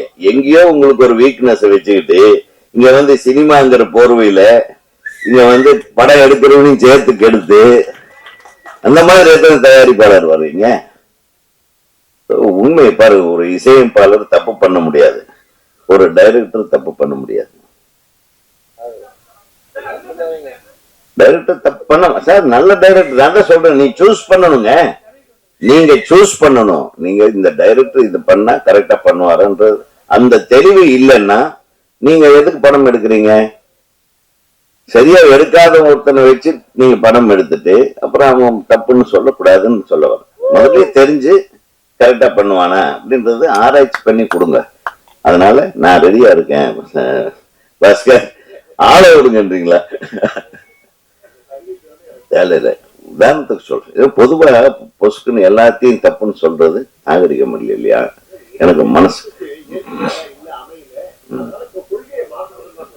சரி. ஆக இந்த திரைப்படத்துல எல்லா விஷயமும் நல்லா இருந்தது, ஒளிப்பதிவும் நல்லா இருந்தது, எடிட்டிங் நான் ஏற்கனவே சொன்ன மாதிரி. அப்புறம் சகோதரர் சம்பத்ராம் அதை ஃபீல் பண்ணார் பாருங்க.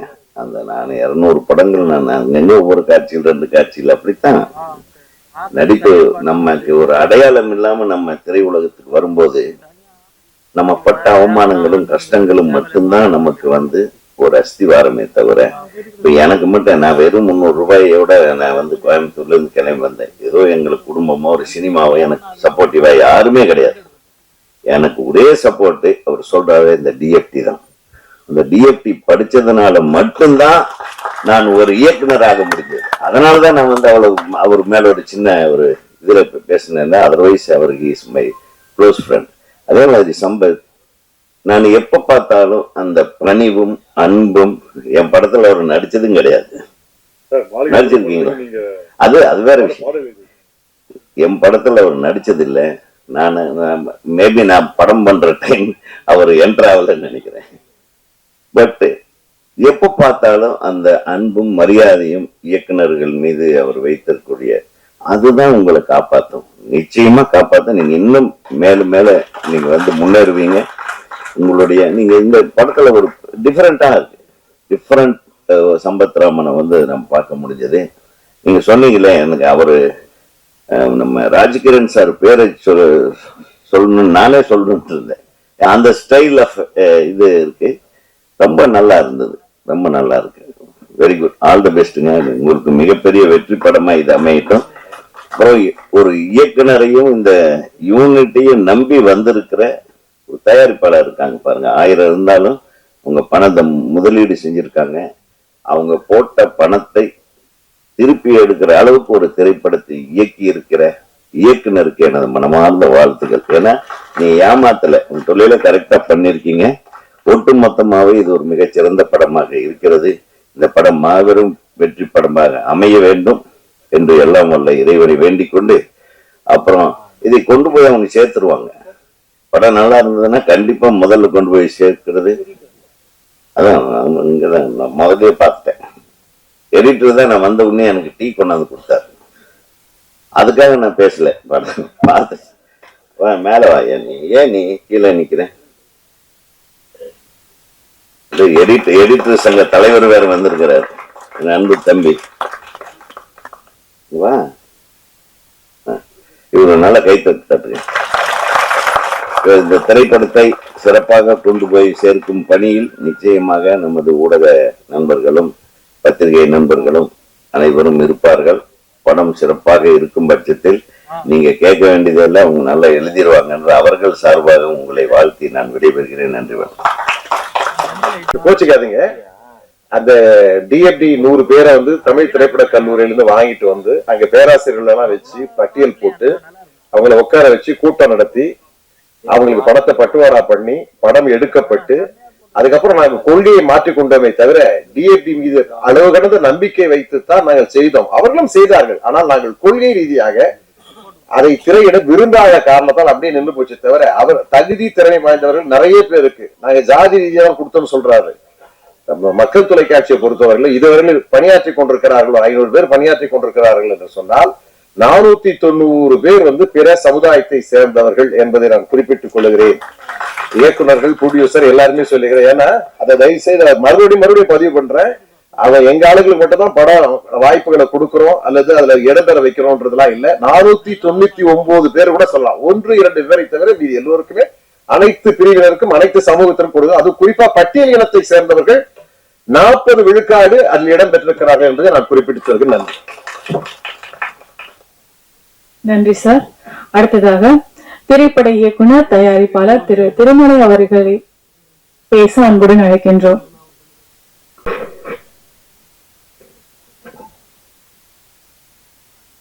அனைவருக்கும் மாலை வணக்கமா இரவு வணக்கமான்னு தெரியல. நடுநாடு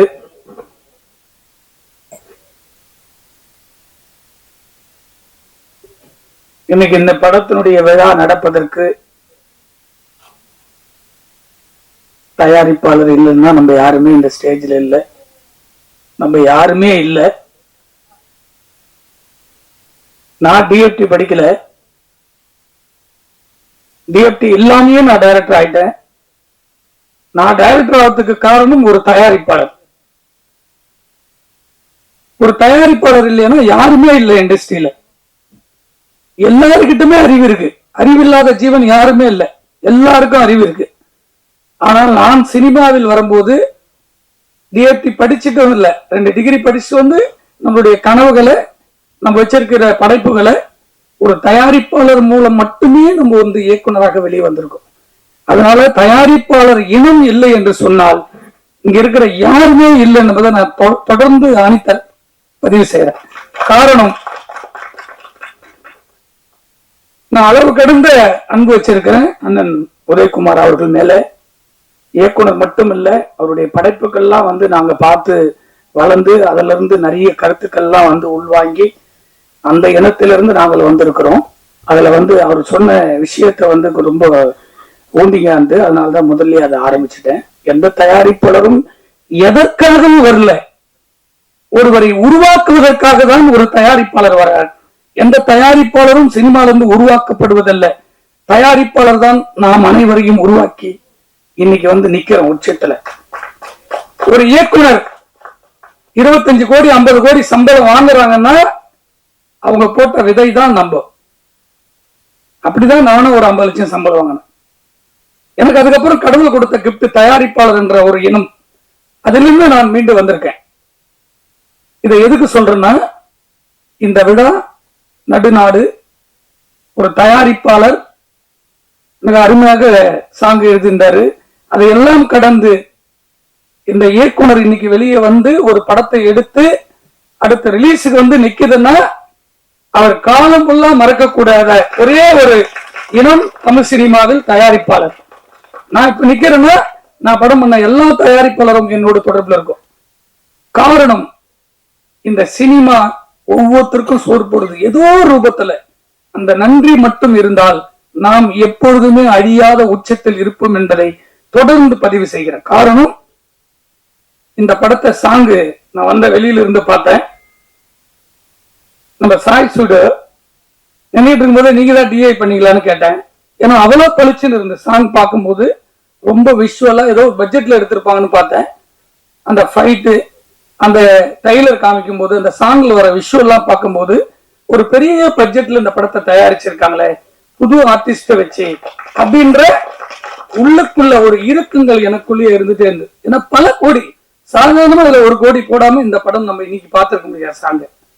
அந்த 1 கோடியை எடுப்பதற்கு இந்த சினிமாவில் சங்கங்கள் இருக்கக்கூடிய ஒத்துரை முன்னு வரமாட்டாங்களே என்றுதான் என்னுடைய ஆதங்கத்தை 10 ஆண்டுகளுக்கு மேலாக தொடர்ந்து பதிவு செய்யறேன்.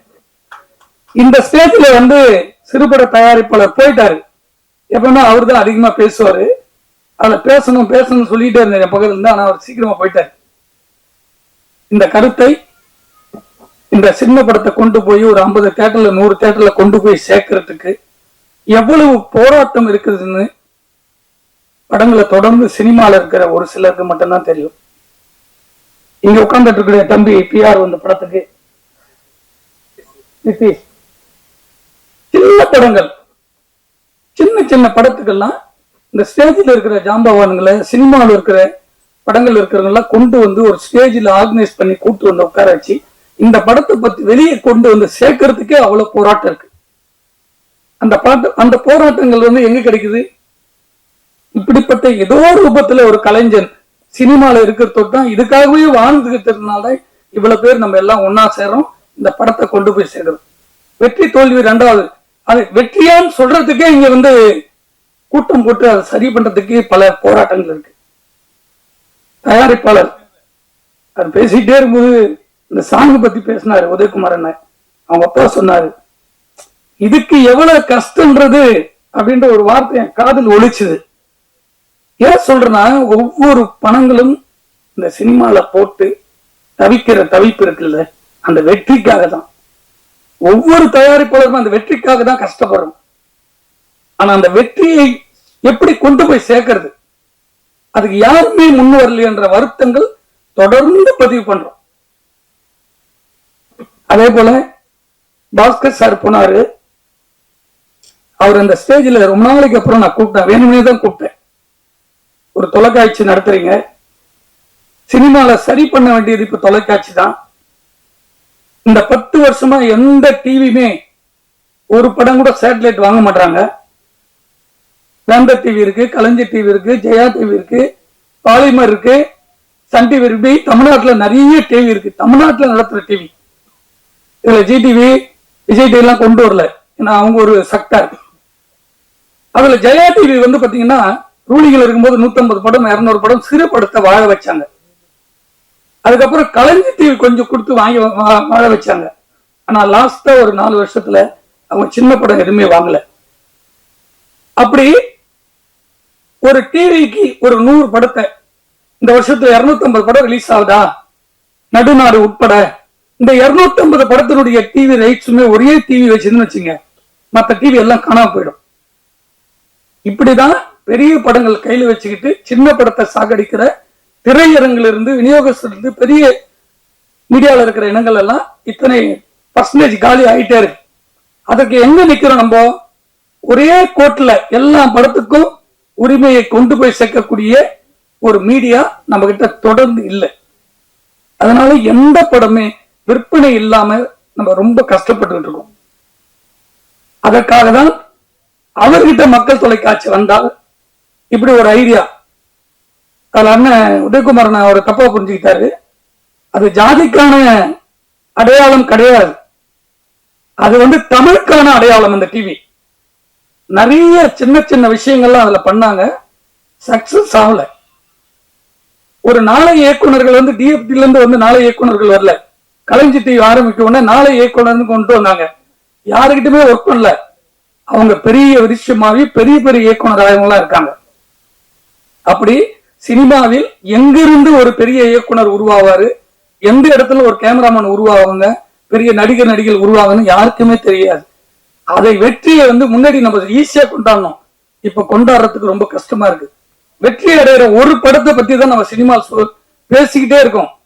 பல்லாயிரம் கோடிகள் போட்டு முதலீடு பண்ற ஒவ்வொரு தயாரிப்பாளருடைய வழிகள் இங்கே நசுங்கி போறதுனால்தான் ஒரு படங்கள் பூத்து குலுங்கி அதை மட்டுமே நம்ம பேசிக்கிட்டு இருக்கோம்.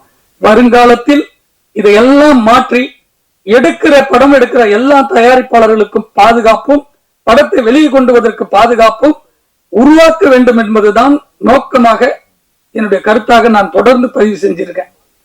இதே ஸ்டேஜ் முன்னாடி சிறுபடத்துக்காக ஒரு படம் மீட்டிங் நடந்தது, விஜய் ஆட்சி அமைக்கல, இதே ஒரு விவாதம் நடந்தது.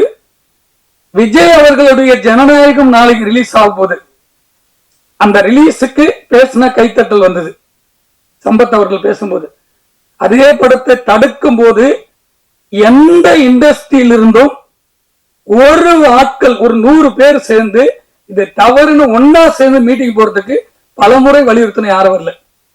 ஒரு பேப்பர் ஒரு யூனியன்ல ஆரம்பிச்சோன்னு ஒரு லெட்டர் பேர்ல மட்டும் வந்தது. அதை வலியுறுத்தி ஒரு ஸ்டேஜ்ல பேசணும்.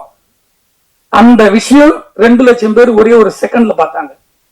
நாளை ஜனநாயகம் கோடி கோடியான மக்கள் அதை பார்க்க போறாங்க. அப்படிப்பட்ட படங்களும் இன்னைக்கு மக்கள் கொண்டாடுறாங்க.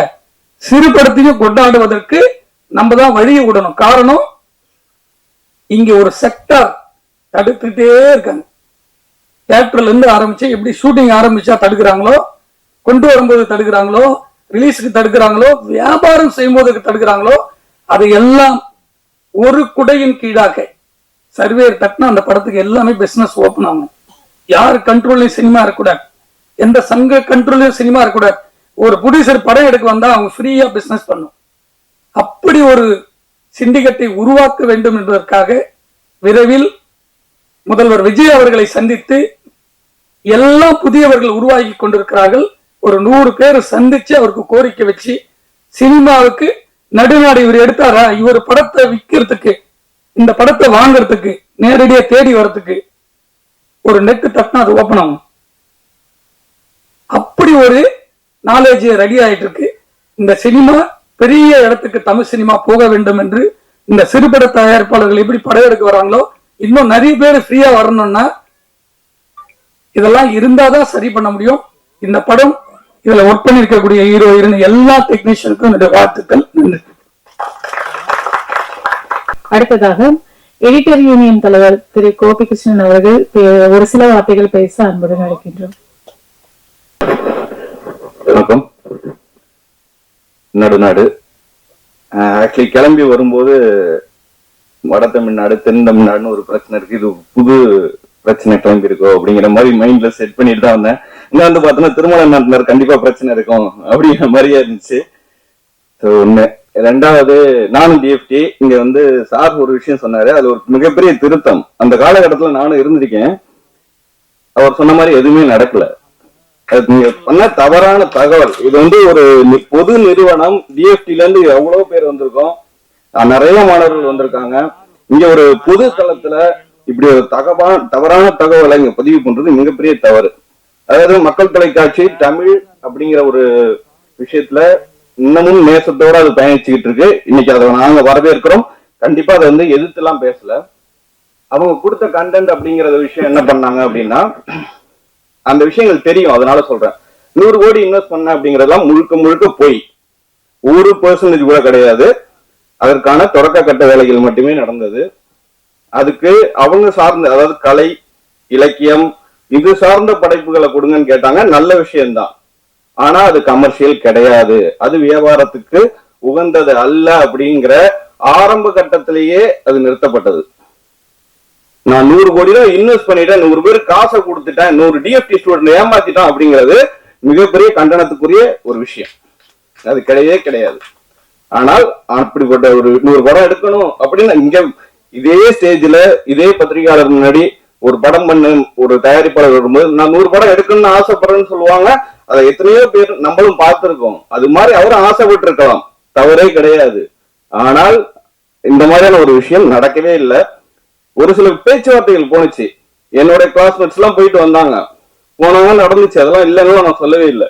ஆனால் அது வர்த்தகம் சார்ந்த சினிமாவா இல்லைங்கிற ஒரே ஒரு காரணத்துக்காக அது ஆரம்ப கட்டத்திலேயே நிறுத்தப்பட்டுச்சு. ரெண்டாவது இன்னொரு விஷயம் பேசினாங்க. அந்த டிஎஃப்டி ஸ்டூடெண்ட்ஸ் பண்ண படங்கள் இருக்கு இல்லையா, அது மக்கள் தொலைக்காட்சியில ஒளிபரப்பானுச்சு. அதுக்கு மிகப்பெரிய சப்போர்ட் பண்ணுச்சு மக்கள் தொலைக்காட்சி. அதுல நல்ல படங்களை தேர்ந்தெடுத்து அதுல அவார்டு வாங்கின படங்கள் எல்லாம் அவங்க ப்ரொமோட் பண்ணாங்க. இல்லைன்னு நான் அந்த கருத்தையும் நடந்த விஷயத்த கரெக்டா சொல்லணுங்கிறதுக்காக தான் இந்த பதிவுங்க. அது ரொம்ப வருத்தத்தை கொடுத்துச்சு. ரெண்டாவது, அதாவது திருமண சார் சொன்னதும் சரி, அவர் சொன்னதையும் வச்சுக்கிட்டு ஒரே விஷயம் சொல்லணும்னா, ஒவ்வொரு படமும் நம்ம எடிட்டிங் ரூம் வரும்போதுதான் அதோட பீனே தெரியும். அதுக்கு முன்னாடி வந்து படம் ஆரம்பிக்கும் போது சந்தோஷமா ஆரம்பிப்பாங்க, ஷூட் போகும்போது சந்தோஷமா போவாங்க, ப்ரொடியூசர் கட்டி பிடிப்பாரு, டைரக்டர் கட்டி பிடிப்பாரு, ப்ரொடியூசர் ஹீரோ கட்டி பிடிப்பாரு, மாறி மாறி நடக்கும். எடிட்டிங் ரூம் வரும்போது யாருமே ஒன்னா வர மாட்டாங்க, தனித்தனியா தான் வருவாங்க, தனித்தனியா தான் போன் வரும். அதுதான் இன்னைக்கு யதார்த்தம். அப்போ இன்னைக்கு இருக்கிற சிச்சுவேஷன்ல நிறைய படங்களோட ஃபெயிலியர் அப்படின்னா அதுக்கு தியேட்டருக்கு கொண்டு வரதுக்கான காரணங்கள் நம்ம தான், வேற யாருமே கிடையாது. ஏன் தியேட்டருக்கு கொண்டு வரதுக்கு விட்டுட்டோம் அப்படின்னா நம்ம தான் விட்டுட்டோம், வேற யாருமே விடல. நல்ல படங்கள் இன்னைக்கு ஓடிட்டு தான் இருக்கு, நல்ல படங்களை தேடி தியேட்டருக்கு வந்துகிட்டே தான் இருக்காங்க. ஒரு தயாரிப்பாளர், இது திருமலனுக்கே வேண்டுகோள் தான், ஒரு தயாரிப்பாளர் ஒரு படம் பண்ணும்போது இந்த படத்தை எங்க கொண்டு போய் விற்கலாங்கிறத அவங்க தெரிஞ்சுக்கிட்டு பண்றாங்களா? அதாவது நான் வந்து கரண்ட்ல இருக்கிற இப்ப தானு சார் மாதிரியோ திருமலண்ண மாதிரியோ ரெகுலர் ப்ரொடியூசரை சொல்லல, ஒரு புது ப்ரொடியூசரை சொல்றேன். எந்த தளத்துல இந்த படத்தை கொண்டு போய் விற்க முடியும், சேட்டலைட் வாங்குவாங்களா, இது தியேட்டர்ல எவ்வளவு கலெக்ஷன் ஆகும், இதுக்கு ஆடியன்ஸ் வருமா, இந்த விஷயத்த யார் சொல்லி கொடுப்பா? தயாரிப்பாளர் சங்கம் சொல்லி கொடுக்கணும். இந்த இடத்துல நான் கேட்டுக்கிற ஒரு விஷயம் அதுதான். ஏன்னா இப்போ திருமணன்ட்ட இதே படங்கள் ஒரு 10 படம் அவர்கிட்ட தான் வருது, அவர் தான் வித்து கொடுக்குறாரு. இது நீங்க ஒன்றும் செய்றீங்க, இதை தயாரிப்பாளர் சங்கம்ல செய்யணும். இப்ப எல்லாத்துக்கும் கைடு நீங்களாம் அப்படின்னா அவங்க அந்த தயாரிப்பாளர் என்னதான் பண்ண போறாங்க? ஒரு படம் எடுக்க வரணும்னா உப்பு விற்க போறோமா, அந்த இடத்துல விற்குமான்னு தெரியாம நீங்க ஏன் போய் விற்க வரீங்க அப்படிங்கிறது. அதுக்காக படம் எடுக்க வராதீங்க நான் சொல்ல வரல. அந்த தொழிலை முழுக்க முழுக்க தெரிஞ்சுக்கிட்டு தான் அதை எடுக்கணும். அதை பயிற்றுவிக்கிற இடமா தயாரிப்பாளர் சங்கம் இருக்கணும். நன்றி, வணக்கம். நன்றி சார். அடுத்ததாக இவர் 10 படங்களுக்கு மேல் தயாரித்திருக்கிறார். 500 படங்களுக்கு பிஆர்ஓவாக வேலை பார்த்திருக்கிறார். அது மட்டும் இல்லாம பிஆர்ஓ யூனியன் செயலாளர், தமிழ்நாடு திரைப்பட தயாரிப்பாளர் சங்க செயற்குழு உறுப்பினர், பிலிம் சாம்பர் இசி நம்பர் திரு விஜயமுரளி அவர்களே அன்புடன் பேச அழைக்கின்றோம். தயாரிப்பாளர் சங்கத்துல முன்னாடி ஈசி மெம்பரா இருந்தேன், இப்ப இல்ல, அவங்க தவறா தகவல் கொடுத்துட்டாங்க பழக்க விவரத்துல. பிலிம் சேம்பர்ல இப்ப ஈசி மெம்பரா இருக்கேன், பிஆர்ஓ யூனியன்ல செக்ரட்டரியா இருக்கேன். பத்திரிகையாளர்களை, தொலைக்காட்சி தோழர்களை, இணையதள நண்பர்களே, புகைப்பட கலைஞர்களே, உங்கள் அனைவருக்கும் வணக்கம். ஆர்வி உதயகுமார் சார் வந்து பேசிட்டு ஒரு புயலை கிளப்பிட்டு போனாரு, அதனால உங்களுக்கு நிறைய கண்டென்ட் கிடைச்சிருக்கு மீடியாக்கெல்லாம். அதே மாதிரி அடுத்து பேரரசு சார் பேச போறாரு, இன்னும் இருக்கு அரவிந்தர் சார் பேசுறா இருக்குது. ஸோ இன்னும் உங்களுக்கு நிறைய தீனி இருக்கு. இன்னும் ஒரு 1/2 hour எல்லாம் முடிஞ்சிடும் நினைக்கிறேன் ஃபங்க்ஷனு. அது வரைக்கும் கொஞ்சம் பொறுமையா இருங்க. இந்த மாதிரி சிறு முதலீட்டு படங்களுக்கு வந்து நீங்க இவ்வளவு தூரம் மேல மெனக்கிட்ட இருந்து இதை கொண்டு போய் மக்கள்கிட்ட சேர்க்கறதுக்கு முதல்ல உங்களுக்கு தான் நாங்க கைத்தட்டி பாராட்ட தெரிவிக்கணும். இந்த படத்தோட கதாநாயகன் பேசினாரு, அதுக்கப்புறம் வந்து கதாநாயகி வந்து ஆங்கிலத்துல ஆரம்பிச்சு வந்து அப்புறம் தமிழ்ல முடிச்சிட்டாங்க. அதனால உங்களுக்கு நல்ல மிக சிறந்த எதிர்காலம் இருக்கு. ஏன்னா பத்திரிகையாளர்கள்லாம் வந்து இந்த மாதிரி இங்கிலீஷும் தமிழும் கலந்து பேசினா ஒரு நல்ல பூஸ்டப் பண்ணி எழுதி விட்டுருவீங்க. அவங்களுக்கு வந்து ஒரு ஃபியூச்சர் நல்லா இருக்கு அந்த அம்மாக்கு. அதே மாதிரி இந்த படத்தோட பாட்டை பத்தி சொல்லணும். அவரு தாமுவா எழுதியிருக்கிறாரு.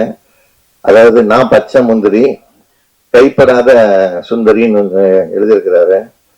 அனுபவத்துல எழுதினாரா இல்ல வந்து கேட்டு எழுதினாரான்னு தெரியல. அதே மாதிரி அந்த டூயட் சாங்ல நல்ல வரிகள்லாம் போட்டிருக்கிறாரு. அதான் நீ இல்லாத நேரத்துல தேன் கூட கசக்குதடி அப்படின்னு ஒரு வார்த்தை வருது. அதே மாதிரி அந்த பொண்ணு நடந்து போற பாவம் பட்ட இடம் எல்லாம் பூக்கள் பூக்குதடின்னு எழுதியிருக்கிறாரு. ஏதோ பாதிக்கப்பட்டிருக்கிறது நல்லா தெரியுது. அதனால வந்து இந்த படத்தோட தயாரிப்பாளர் மாணிக்கம் ஆறுமுகம் அவர்களை வந்து முதல்ல நம்ம பாராட்டி கைத்தட்டி பாராட்டணும். ஏன்னா ஒரு புது இயக்குனருக்கு வாய்ப்பு கொடுத்திருக்கிறாரு சந்தோஷ் சேகரனுக்கு. அவருக்கு இது முதல் படம் நினைக்கிறேன். 2வது படம். அவரோட வேலையை கரெக்டா செஞ்சிருக்கிறாரு. அந்த ஐட்ட சங்கத்துல வந்து கொஞ்சம் தலையை காட்டியிருக்கிறாருன்னு நினைக்கிறேன். அதுல ஒரு ஆசைய ஒரு தயாரிப்பாளரோட பையன் பாட்டுல ஆசையை தேர்த்திட்டாரு, டைரக்டர் நடிச்சு தேர்த்துட்டாரு. அதாவது பொதுவா ஒரு வாசகம் உண்டு, இல்லை என்பதே இல்லை அப்படின்னு சொன்னோம்னா அது அம்மா அப்பா இருக்கும் வரைன்னு சொல்லுவாங்க. அது மாதிரி ஒரு தயாரிப்பாளர் இருக்கிற வரைக்கும் டைரக்டர் நல்லா படம் எடுத்து கொடுத்தாருன்னா அந்த தயாரிப்பாளர் வந்து ஒரு 100 குடும்பத்துக்கு சோறு போடுறவர் அவரு இந்த ஷூட்டிங் முடிகிற வரைக்கும். ஸோ அந்த தயாரிப்பாளர் நல்லா இருக்கணும் மெயினா. அது சில டைரக்டருங்க வந்து அது கரெக்டா இருப்பாங்க. இப்ப Perarasu sir, Aravindar sir, P Vasu, Ravikumar, SP Muthuraman, Ramanarayanan எடுத்தீங்கன்னா இவங்கெல்லாம் வந்து தயாரிப்பாளர் நல்லா இருக்கணும்னு நினைச்சு எடுத்தவங்க. அதனாலதான் காலம் கடந்து அவங்களோட பேரை நம்ம இன்னும் சொல்லிக்கிட்டு இருக்கிறோம். அதே மாதிரி வழக்கமா வந்து கதாநாயகிகள் வந்து ஜன்னல் போட்ட ஜாக்கெட் தான் அணிவாங்க. ஆனா ஒரு இசையமைப்பாளர் ஜன்னல் போட்ட சட்டையை போட்டு வந்திருக்கிறாரு. அவர் உண்மையிலே அந்த ஏசியை நல்லா ரசிக்கிறாருன்னு நினைக்கிறாரு. அவரோட பாட்டெல்லாம் பாத்தீங்கன்னா எப்பயுமே வந்து இந்த இரவு நேரத்துல வந்து சில பேர் பாட்டு கேட்டு தூங்குறவங்க இருக்காங்க. அதுல கரெக்டா ஒரு கோடிக்கணக்கான வீட்டுல இவரோட பாட்டு தான் ஓடிட்டு இருக்கு. அதே மாதிரி ராயல்டி நிறைய கிடைச்சிட்டு இருக்குன்னு நினைக்கிறேன் அவருக்கு. அந்த தொகுப்பாளினி வந்து எல்லாருக்கும் சால்வை போட சொன்னாங்க. ஸோ அந்த தொகுப்பாளர் இன்னைக்கு ஒரு சால்வையை போட்டீங்கன்னா அவங்களுக்கு ஒரு பேமெண்ட் இல்லாம நீங்க அனுப்பிச்சு விட்டுருங்க. பரவாயில்ல சால்வை வேணா பேமெண்ட் கொடுங்கிறேன். அரவிந்த் சார் அவர்களையும் சால்வை இன்னைக்கு கேட்டுக்கொள்கிறோம்.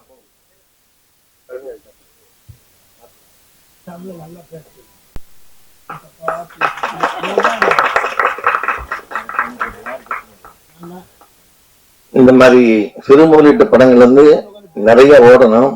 எல்லாமே ஒரு டாபிக் மாதிரி இங்க பேசிட்டு இருந்தாங்க. வருஷத்துல 250 படம் வருது. அதுல 25 படம் தான் கமர்ஷியல் ஹீரோக்கள் படங்கள், அதுல டைரக்டர் படங்கள் இருக்கும். மீதி 225 படங்களும் இந்த நடுநாடு படங்கள் மாதிரி சிறுமொழிட்டு படங்கள் தான் வருது. அவங்க தான் இன்னைக்கு இண்டஸ்ட்ரியை வாழ வச்சுட்டு இருக்கிறாங்க. அதுக்கே நம்ம அவங்களுக்கு பாராட்டு தெரிவிக்கணும்.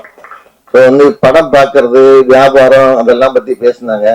ஆக்சுவலா ஒரு சங்கம் யூனியன்லாம் இருக்கிறது வந்தா அவங்க என்ன பண்ணுவாங்கன்னா, நீங்க தொழில் படம் எடுக்கிறதுக்கு உறுதுணையா இருப்பாங்களே தவிர வித்து கொடுக்கற சங்கத்தோட வேலை கிடையாது. ஒரு யூனியன் வந்து லேபர் வேலை செய்வாங்க. அந்த தொழிலாளி வந்து சம்பளம் கொடுக்கலாம், சம்பளத்தை வாங்கி கொடுக்கறது தான் யூனியனோட வேலை, அந்த நிர்வாகிகளோட வேலை. அது முதல்ல நம்ம புரிஞ்சுக்கணும். ஆனா என்ன பண்ணலன்னா, இன்னைக்கு இண்டஸ்ட்ரி இருக்கிறதுல வந்து தியேட்டர்ல படம் ஓடலைன்னா இதுக்கு நிறைய காரணங்கள் இருக்குது. இன்னைக்கு சயின்ஸ் நல்லா வளர்ந்துருச்சு, உள்ளங்கையில எல்லாமே வந்துருச்சு மொபைல்ல. ஸோ முதல்ல எல்லாம் வந்து டைம் பாஸுக்கு போய் தியேட்டர்ல உட்கார்ந்தவங்களா இருக்காங்க, ஏசி அனுபவிக்கிறவங்க இருந்தவங்க இருந்தாங்க. ஸோ இந்த 1.5 மணி நேரம் பஸ்ஸுக்கு லேட் ஆகுன்னா போய் உட்கார்ந்தாங்க, அந்த மாதிரி எல்லாம் படம் பார்த்துட்டு இருந்தாங்க. இன்னைக்கு நிறைய மால் தியேட்டர்கள் வந்திருக்கு. இந்த மால் தியேட்டர் இப்படி இருக்குன்னு ஒரு 60% பீப்புளுக்கு இன்னும் தெரியாது. அதுக்குள்ள நிறைய இருக்குங்கிறத அந்த யங்ஸ்டர் வந்து 20-25% தான் அந்த மால் தியேட்டரை என்ஜாய் பண்ணி போயிட்டு இருக்கிறாங்க. அது வெள்ளி சனி ஞாயிறு தான் ஃபுல்லாகும், மற்ற நாள்லாம் கம்மியாயிரும். பட் அரசாங்கம் நினைச்சா இதெல்லாம் நிறைய வாழ வைக்கலாம். அதாவது வெள்ளி சனி ஞாயிறுல வந்து டிக்கெட் அதிகமாகும். திங்கள்ல இருந்து வியாழக்கிழமை வரைக்கும் டிக்கெட்டை கம்மியாக பண்ணா தியேட்டர்ல கூட்டம் வர்றதுக்கு வாய்ப்பு இருக்குது. ஏன்னா இப்படிதான் இருக்குங்கிறத பார்க்க வருவாங்க. ஸோ இதெல்லாம் வந்து அமைப்புகள் திருமலை சொன்ன மாதிரி சில அமைப்புகள்லாம் உட்கார்ந்து பேசி அதுக்கான வழிவகைகள் பண்ணணும். இது நம்ம அடுத்து பேரரசார் அவேந்திர சாருக்கு ஏற்கனவே டைம் ஆயிடுச்சு. ஒரு சின்ன கதையை மட்டும் சொல்லிட்டு நான் முடிச்சுக்கிறேன். அதாவது அரசியல்வாதி இப்ப எலெக்ஷன் கொஞ்சம் நாள் கொஞ்சம் டயர்ட் ஆயிட்டாரு அவரு படுக்க போகும்போது ஒய்ஃபை கூப்பிட்டு சொல்றாரு, எனக்கு ஏதாவது போன் வந்தா நான் இருக்கேன்னு சொல்லாத அப்படின்னு சொல்லிடுறாரு. ஸோ அதை அந்த அம்மாவும் படுக்கிறாங்க, ஒய்ஃபும். போன் அடிக்குது, நம்ம போனை பார்த்துட்டு வச்சிடுறாங்க, மறுபடியும் அடிக்கிறது வச்சிடுறாங்க. அப்புறம் வந்து 4வது தடவை எடுத்துட்டு அவர் இருக்காரு அப்படின்னு வச்சிருச்சு. உடனே எந்திரிச்சு கத்துறான், யாரு அரசியல்வாதி, நான் எத்தனை தடவை சொன்னேன் நான் இருக்கேன்னு சொன்னேன், ஏன் சொன்னேன் அப்படின்னு. அப்ப அந்த அம்மா சொல்லிச்சு, அது எனக்கு வந்து போன் அப்படின்னுச்சு. நன்றி, வணக்கம். அடுத்ததாக திரைப்பட கல்லூரி மாணவர்களுக்கு ஊமைவேலிகள் படத்தின் மூலம் முகவரி ஏற்படுத்தி கொடுத்தவர், இயக்குனராக சினிமா துறையில் நுழைந்து தயாரிப்பாளராக வளர்ந்து இன்று நடிகராக வலம் வந்து கொண்டிருக்கும் திரு அரவிந்த் ராஜ் அவர்களை அன்புடன் பேச அழைக்கின்றோம். பத்திரிகை நண்பர்களுக்கும், ஊடக நண்பர்களுக்கும், யூடியூப் நண்பர்களுக்கும், சினிமா பிஆர்ஓக்களுக்கும் எனது அன்பு கலந்த வணக்கங்கள். மேடையிலே வீற்றிருக்கின்ற அத்தனை நல்ல உள்ளங்களுக்கும் எனது வாழ்த்துக்களும் வணக்கங்களும். நடுநாடு திரைப்படத்தின் தயாரிப்பாளர் திரு தாமு சார் அவர்களுக்கும் ஐயாவுக்கும் அப்பாவை மேடையில் அழைச்சிட்டு வந்திருக்காரு. அதுவே வந்து ஒரு சந்தோஷமான ஒரு விஷயம். அந்த இயக்குனர் திரு சந்தோஷ் சேகரன் நல்ல கடினமான ஒரு முயற்சி எடுத்து இந்த படத்தை அவர் செயல்படுத்தி இருக்காரு. நிச்சயமா முயற்சி என்னைக்குமே வந்து வெற்றி பெறும், அதுல வந்து நமக்கு சந்தேகமே வேண்டாம். அதே மாதிரி அன்பு நண்பர் திரு சம்பத்ராம் ஒரு படத்துலயும் வித்தியாசமாவே தெரிவாரு. எப்படின்னாதான் இப்ப கேட்ட அந்த தாடி உங்களுக்கு கண்டினியூட்டியான்னு, அடுத்த படத்துல பார்த்தா இந்த தாடியே வேற மாதிரி ஒரு ஷேப்ல காட்டுவாரு. அந்த மாதிரி ஒரு சிறந்த நடிகர், நடிப்புக்காகவே வந்து தன்னை அர்ப்பணித்துக் கொண்டவர். ஆமா, நல்ல ஒரு கலைஞர். அவருக்கு இந்த படத்துல வந்து இப்படி ஒரு சிறப்பான வேடம் கிடைத்திருப்பதற்கு வந்து பாராட்டுகள். உங்களுடைய வளர்ச்சி மேன்மேலும் வளர வேண்டும். விழாவின் நாயகன் பரணி சார் சொல்லவே வேண்டாம், எளிமையானவர், ரொம்ப எளிமையானவர், ரொம்ப இனிமையானவர். அற்புதமான மெலடிஸ். மறுபடியும் நம்மள வந்து உங்க பீரியடுக்கு, அதாவது எங்க பீரியடுக்கு, நம்ம பீரியடுக்கு அழைச்சிட்டு போயிட்டீங்க. நானும் என்னென்னமோ பேசணும்னு நினைச்சிட்டு தான் வந்தேன். நீங்க இந்த தயாரிப்பாளர் இயக்குநர்களுக்கிடையே ஏதோ ஒரு பெரிய கருத்து மோதல், ஏதோ ஒரு பெரிய வேறுபாடு இருக்குது. ஒரு இயக்குனர் தான் ஒரு தயாரிப்பாளரையே வந்து வாழ விடாம செஞ்சிடறாரு அப்படின்ற மாதிரி எல்லாம் பேச்சு வந்துடுச்சு. அதனால அதற்கு சின்ன விளக்கம் நான் கண்டிப்பா கொடுத்தே ஆகணும். நேரமா இருந்தாலும் மன்னிச்சிருங்க. நம்ம ஹீரோவுக்கும் ஹீரோயினுக்கும் அவங்களுக்கும் வாழ்த்துக்களை சொல்லிக்கிறேன். ஏன்னா நான் அடுத்த டாபிக்கு போறேன், அதனால இதை முன்னாடி சொல்லிட்டேன். உங்க படம் நிச்சயமா வெற்றி பெறும் சார். நல்ல நேரத்துல கரெக்டா திரைக்கு கொண்டுட்டு வாங்க. ஏன்னா எல்லாமே நல்லா இருக்குது. நிச்சயமா படம் வெற்றி பெறும். திரு பாஸ்கர் சார் அவர்கள் பேசும்போது சொன்னாரு, அது உண்மையில வந்து ஏறக்குறைய நம்ம கோபிக்கு வந்து கண்ணுல தண்ணியா வந்துருச்சு, எனக்கும் தண்ணி வந்துருச்சு. ஏன்னா நாங்க எவ்வளவு போராடி இந்த டிஎஃப்டிங்கிறதுக்கு அங்கீகாரம் வாங்கறதுக்காக பாடுபட்டோங்கிறது எங்களுக்கு தான் தெரியும். 85களில் என்னுடைய முதல் படம் ஊமை விழிகள் 1986 ரிலீஸ் ஆனது. எனக்கு கண்ணு உண்மையிலே தண்ணி வருது. 85ல போய் ஒரு இடத்துல நாய் மாதிரி நின்னோம். எத்தனை நடிகர் எங்களை தள்ளி இருப்பார்கள். எல்லாமே நீங்க அப்ப பல பேட்டிகள்ல படிச்சிருக்கலாம். யாருமே வந்து அதுக்கு அங்கீகாரமே கொடுக்கல. நீங்க என்ன சினிமாவுக்கு என்ன படிச்சுட்டு வரீங்கன்னு யாருக்குமே வந்து கிடைக்கல. அவ்வளவு போராடி அதுக்கு ஒரு அங்கீகாரம் வாங்கி வந்த பிறகு டிஎஃப்டில இருந்து 100 பேரை கூப்பிட்டு ஒருத்தருக்கும் 1 கோடி ரூபா கொடுத்தவங்க டிஎஃப்டில இருந்து கூப்பிட்டு இருக்கணும். முதல்ல என்னதான் கூப்பிட்டு இருக்கணும் அவங்க. ஏன்னா டிஎஃப்டிக்கு இன்னைக்கு பேர்ல வந்து சொல்ல போன்னு பாருங்கன்னா, நீங்க தான் டிஎஃப்டிக்கு ஓப்பனிங்னுவாங்க. உங்க விழிகள் தான் ஓப்பனிங். என்னதான் கூப்பிட்டு இருக்கணும். ஆனா கூப்பிடலையே. அப்ப இதுல எந்த அளவுக்கு உண்மை இருக்குங்கிறது வந்து கேள்விக்குறியாதான் இருக்குது. டிஎஃப்டினால் மட்டும் வந்து ஒரு தயாரிப்பாளர் வந்து பாதிக்கப்படல. இவங்க கொடுத்திருந்தாங்கன்னா வள்ளுவர் வந்து அற்புதமா ஒரு குறள் எழுதியிருக்காரு. இதனால் இவன் செய்யும் என்றாய்ந்து அதனை அவன் கண் விடல். ஏன் நீங்க கதையை கேட்காம 100 பேர் கொடுத்தீங்களா? எப்படி நடந்தது அது? திருமலை எனக்கு ரொம்ப நல்ல நண்பர். ஒரு படத்தின் வெற்றி தோல்வி என்பது முழுக்க முழுக்க இயக்குனரின் கையில் மட்டும்தான் இருக்கிறது என்று சொன்னால் அதை என்னால் ஏற்றுக்கொள்ள முடியாது. என்னால் மட்டுமல்ல, அதில் உண்மையும் இல்லை. ஒரு இயக்குனர் மட்டும் எல்லா பொறுப்புகளையும் எடுத்துக்கொள்ள முடியாது. ஒரு தயாரிப்பாளர்களே இயக்குனர் இல்லை, இயக்குனர் இல்ல, சினிமாவே இல்லை. தயாரிப்பாளர் இல்லைன்னா இன்னைக்கு இந்த சினிமாங்கிறதே இல்லை. அதுல வந்து எந்த மாற்று கருத்தும் கிடையாது. தயாரிப்பாளர் போடுற சாப்பாட்டுல மட்டும்தான் இன்னைக்கு நாங்களாம் வாழ்ந்துட்டு இருக்கோம், வளர்ந்துட்டு இருக்கோம். ஏன்னா சினிமாவை தவிர வேற தொழில் தெரியாது. சினிமாவை மட்டும்தான் சாப்பிடுறோம், சினிமாவினாலதான் சாப்பிட்டுட்டு இருக்கோம். அதை வந்து ஒரு ஊண்டிங்கா வந்து டிஎஃப்டி தான் இப்படி பண்ணிட்டாங்கன்னு சொல்லும் போது அது மனசு உண்மையில ரொம்ப கஷ்டமா இருக்கு. டிஎஃப்டி எத்தனை ஹிட்டு கொடுத்துருக்கோம், யாரு ஹிட்டு கொடுக்கலையா? உதயகுமார் அவர்களோட சின்ன கவுண்டர் எடுத்துக்கோங்க, ஹிட் இல்லையா? எத்தனையோ பேர் பண்ணிருக்கோம், எத்தனையோ படங்கள். இன்னைக்கு வந்து நான் இந்த மேடையில சொல்லாம சொல்றேன். ஆவானந்த் சார் நான் அடிக்கடி சந்திச்சு பேசும்போது அவர் சொல்லுவாரு, நம்மள செலவு பண்ணிட்டோம்னு சொல்றாங்களே, டிஎஃப்டி தான் செலவு பண்ணாங்கன்னு. நம்மளுடைய படங்களில் ஒவ்வொரு காட்சிகளும் இன்றளவும் பேசப்படுகிறது. எடுத்துட்டீங்கன்னா இன்னைக்கு அந்த இன்டர்வல் பிளாக்க சொல்லுவாங்க. ஊமை விழிகள் எடுத்துட்டீங்கன்னா இன்னைக்கு அந்த கார் ஷாட்டை சொல்லுவாங்க. நம்ம செலவு பண்ணது ஒவ்வொரு விஷயமும். செந்தூரப்போயின் எடுத்துட்டீங்கன்னா அந்த ட்ரெயினை சொல்லுவாங்க. உழவன் எடுத்துட்டீங்கன்னா அந்த ரேக்லா ரேஸ சொல்லுவாங்க, இன்னைக்கும் சொல்லுவாங்க. உண்மையிலேயே இப்ப இந்த ஆகஸ்ட் 15 வந்தா 40 ஆண்டுகளை கடந்து 41வது ஆண்டுல அடி எடுத்து வைக்குது. ஊமை விழிகள் படம் இன்னைக்கு ஓடிட்டு இருக்கு, எல்லா இடத்துலயும் பாராட்டப்படுது. எதற்காக இவ்வளவு உணர்ச்சியா நான் பேசுறேன்னா, அது பண்ணின செலவு வந்து அந்த படங்கள்ல நாங்க காட்டணும். இன்னைக்கு பல படங்கள்ல வந்து அது காட்டப்படுவதில்லை. இதற்கு காரணம் வந்து ஒரு இயக்குனரை மட்டும் நாம் சொல்லிவிட முடியாது. அதேதான் ஃபர்ஸ்ட் நான் சொன்னதுதான், ஒரு படத்தினுடைய வெற்றி தோல்விக்கு இயக்குனர் மட்டும் காரணம் அல்ல. ஒரு நல்ல படத்தை பண்ணிருப்போம், தியேட்டருக்கு கொண்டுட்டு வர முடியாது. அப்ப இயக்குனர் போய் தியேட்டருக்கு பேச முடியுமா? உதயகுமார் சொல்லும் போது அற்புதமா சொன்னார், நீங்க யாருக்காக படம் எடுக்கிறீங்கிறத முதல்ல டிசைட் பண்ணிட்டு அதை எடுங்க. எல்லாருக்குமே அதாவது வந்து பணங்கிறது வந்து மூட்டை கட்டி எடுத்துட்டு வந்து சினிமால யாரும் கொட்டிடக்கூடாது. அது உண்மையான வார்த்தை. யாருமே கொட்டக்கூடாது. தொழில் தெரிஞ்சால்தான் நம்ம அந்த தொழிலை செய்யணும். இப்ப என்ன கொண்டு போய் வந்து ஒரு இன்ஜினியர் ஆட்டம் ஒரு கட்டடத்தை கட்ட சொல்லு அப்படின்னா என்னால கட்ட முடியாது. ஏன்னா எனக்கு தெரிஞ்சது சினிமா தான். ஆனால் அதே இன்ஜினியரிங் ஒரு தாஜ்மஹாலே எடுத்துக்கங்க. என்கிட்ட ஒருத்தர் கேட்டாரு, எத்தனையோ இன்ஜினியர் படிச்சுட்டு இன்ஜினியர் தான் வந்து கட்டடம் கட்டுறாங்கன்றாங்க. ஆனா தாஜ்மஹால் எந்த இன்ஜினியர் கட்டினாரு? யாருமே கட்டலையே. இன்ஜினியரிங் இல்லாத காலத்துல கட்டினாங்கன்னு. நான் சொன்ன தாஜ்மஹால்ல இருந்து உருவானதே இன்ஜினியரிங்கா இருக்கலாம் ஒருவேளை. அந்த தாஜ்மஹாலை இன்னைக்கு இருக்கிற இன்ஜினியர் பார்த்தால் அதை புட்டு புட்டு அவர் சொல்லிடுவார், இது இத்தனை டிகிரியில வச்சிருக்காங்க, அத்தனை டிகிரியில வச்சிருக்காங்க, இந்த சென்டரிங் இப்படி கொடுத்துருக்காங்க, அதனாலதான் அது நிக்குதுன்னு.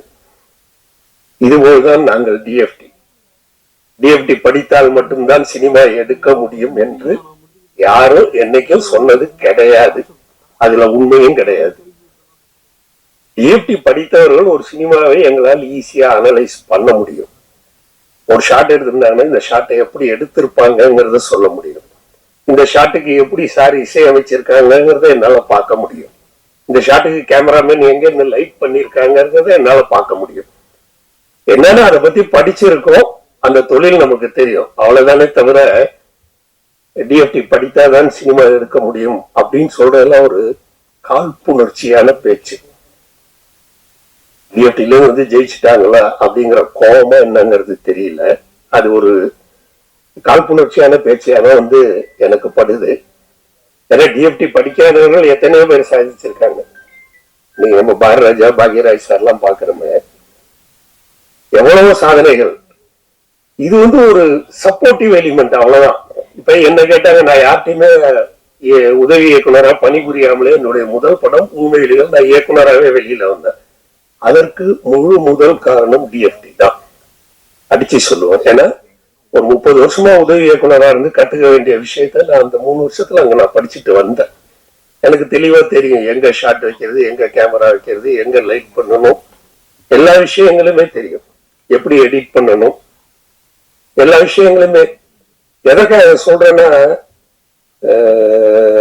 தம்பி பேசும்போது ரொம்ப அருமையா சொன்னார். நம்ம கோபி பேசும்போது தவறான ஒரு கருத்தை வந்து இங்க பதிவு செய்யக்கூடாது. ஏன்னா 100 கோடி ரூபாய் வந்து ஒரு நிறுவனம் கொடுத்திருக்காங்க அப்படின்னு சொல்லி ஒரு தவறான கருத்து. ஏன்னா 1 ரூபா கொடுங்க, நான் எடுத்துறேன். இன்னைக்கு 1 ரூபா கொடுக்க சொல்லுங்க, நான் எடுத்துறேன் படம். தாராளமா பண்ணலாம், எதுவுமே முடியாதுங்கிறது கிடையாது. எங்கேயோ டாபிக் ஆரம்பிச்சு இன்னைக்கு டாபிக் வந்து எங்கேயோ மாறிடுச்சு. மன்னிச்சிடணும். ஏன்னா வந்து அது பொறுக்க முடியல. டிஎஃப்டின்னு போட்டுக்கிறத நான் இன்னைக்கும் பெருமையா நினைக்கிறேன். அதை வந்து தவறுன்னு சொல்லும் போது அதை ஏத்துக்க முடியல. இந்த மேடையில் இதுக்கான மேடை அல்ல. வெளியில ஒரு மேடை வைங்க, விவாதத்துக்கு கூப்பிடுங்க, நாங்க வர்றோம், அங்க நம்ம இதை பத்தி பேசுவோம். தந்த இந்த வாய்ப்புக்கு நன்றி கூறிக்கொள்கிறேன். இந்த படம் மிகப்பெரிய வெற்றி அடைய வேண்டும். சின்ன படம் பெரிய படம் அப்படிங்கிற வித்தியாசம் இன்னைக்கு வந்து இல்ல. பாக்குற மக்கள் பத்தியில அப்படி ஒரு வித்தியாசம் கிடையாது. நல்ல படமாய் இருந்தால் எந்த படத்தையுமே பாக்குறாங்க. கடந்த ஆண்டு விஜய் முரளியனுக்கு ரொம்ப நல்லா தெரிஞ்சிருக்கும். கடந்த ஆண்டு வெற்றி பெற்ற படங்கள் நிறைய படங்கள் வந்து சின்ன படங்கள் தான். நம்ம இந்த கணக்குல பார்த்தோம்னா சின்ன படங்கள் பெரிய படங்கள்ன்ற கணக்குல பார்த்தோம்னா, அதனால அந்த வித்தியாசம் கிடையாது. நல்ல படம் நிச்சயமா ஓடும். நீங்க நல்ல படம் எடுத்திருக்கீங்க, பயப்படாதீங்க, நல்லா ஓடும். நன்றி. கவி சக்கரவர்த்தி கம்பரின் ஜீவன் உறங்கிக் கொண்டிருக்கும் நாட்டரசன் கோட்டையில் பிறந்து இன்றைய தமிழக கோட்டையில் இருப்பவரையும் முன்னணி கதாநாயகர்களையும் இயக்கியவர், நடிகர், தென்னிந்திய திரைப்பட எழுத்தாளர் சங்க செயற்குழு உறுப்பினர், இயக்குநர் சங்க பொருளாளர் திரு பேரரசு அவர்களை அன்புடன் பேச அழைக்கின்றோம்.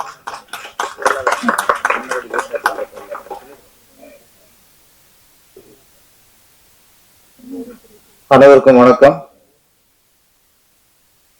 9:10 ஆச்சு.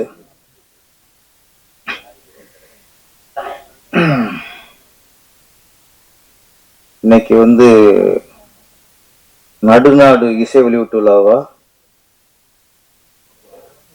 இந்த படத்தின் வெற்றிக்கு தயாரிப்பாளரா, இயக்குனரா, டிஎஃப்டி சரியானதா சரியில்லாததா, ஆமா சிறிய படங்களுக்கு தியேட்டர் கிடைக்குமா கிடைக்காதா, இந்த மாதிரி பல விவாதங்கள் முடிந்த சூழல்ல நான் வந்திருக்கேன். இப்போ இருந்தாலும் சுருக்கமா நம்ம ஒரு மன வருத்தத்தை பதிவு பண்ணி ஆகணும்.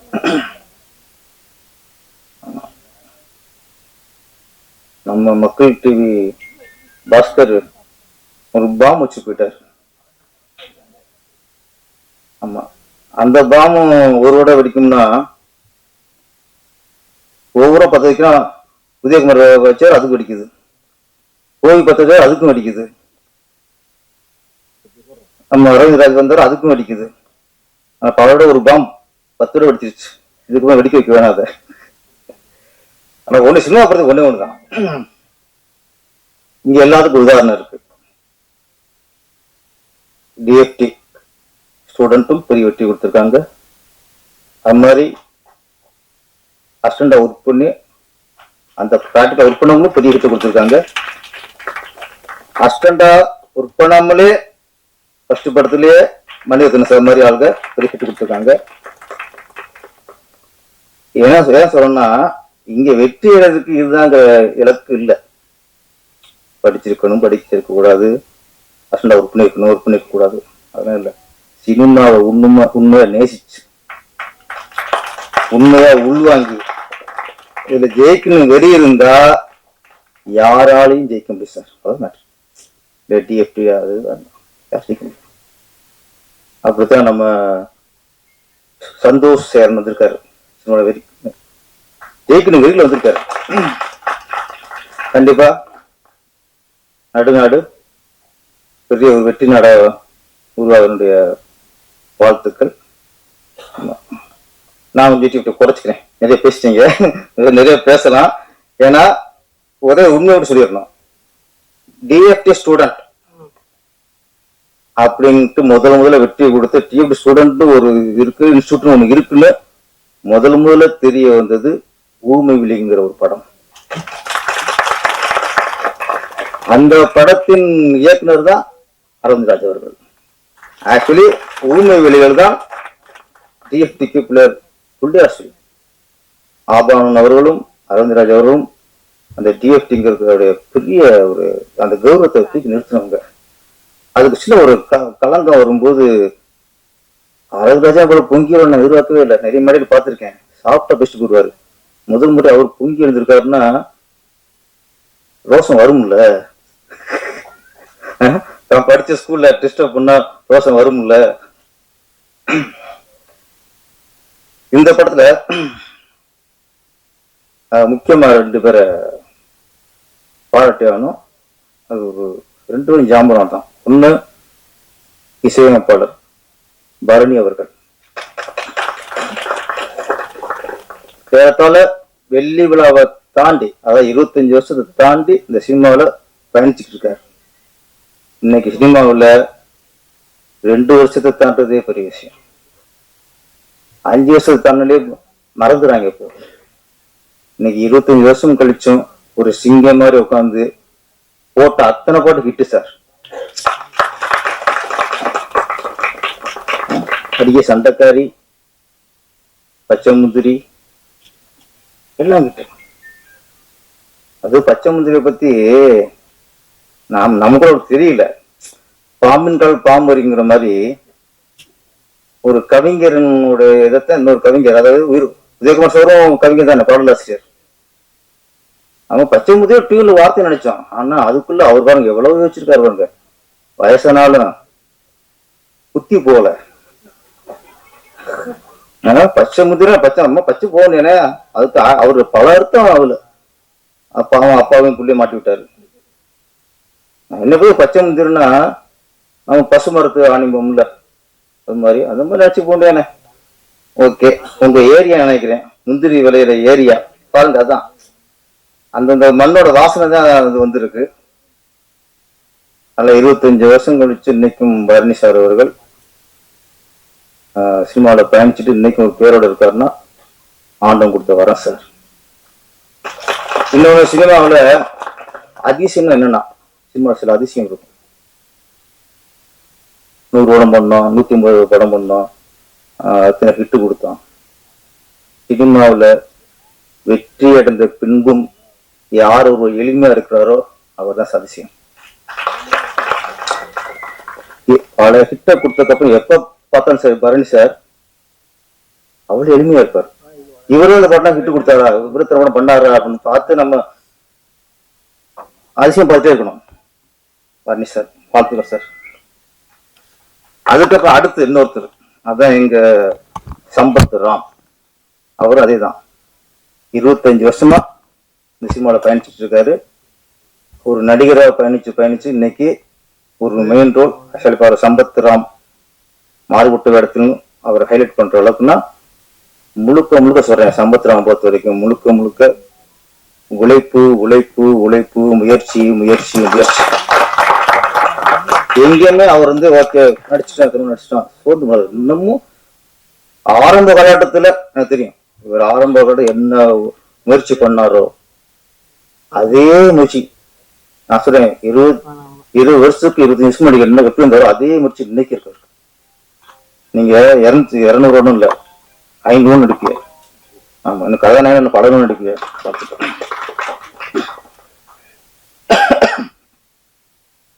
அவர் இந்த படத்தோட கதாநாயகன் அருண், வாழ்த்துக்கள் சார், நல்லா பேசுனீங்க. அவர் சொல்லும்போது சொன்னாரு, இயக்குனர் வந்து கதையை ஃபுல்லா சொல்லல, பாட்டா சொன்னாருன்ட்டு. அது ஒரு கலை சார், இயக்குனருக்கே உள்ள ஒரு கலை. நாங்க பயங்கர ஏமாத்துக்காரங்க. எப்படின்னா ஒரு உள்ளண்டு கதை சொல்லும்போது அவன் கதை சொல்லும்போது படம் முழுக்க இருக்கும்போது சொல்லிவிடுவான். ஆனா 4 சீன் தான் இருக்கும், அது வேற விஷயம்.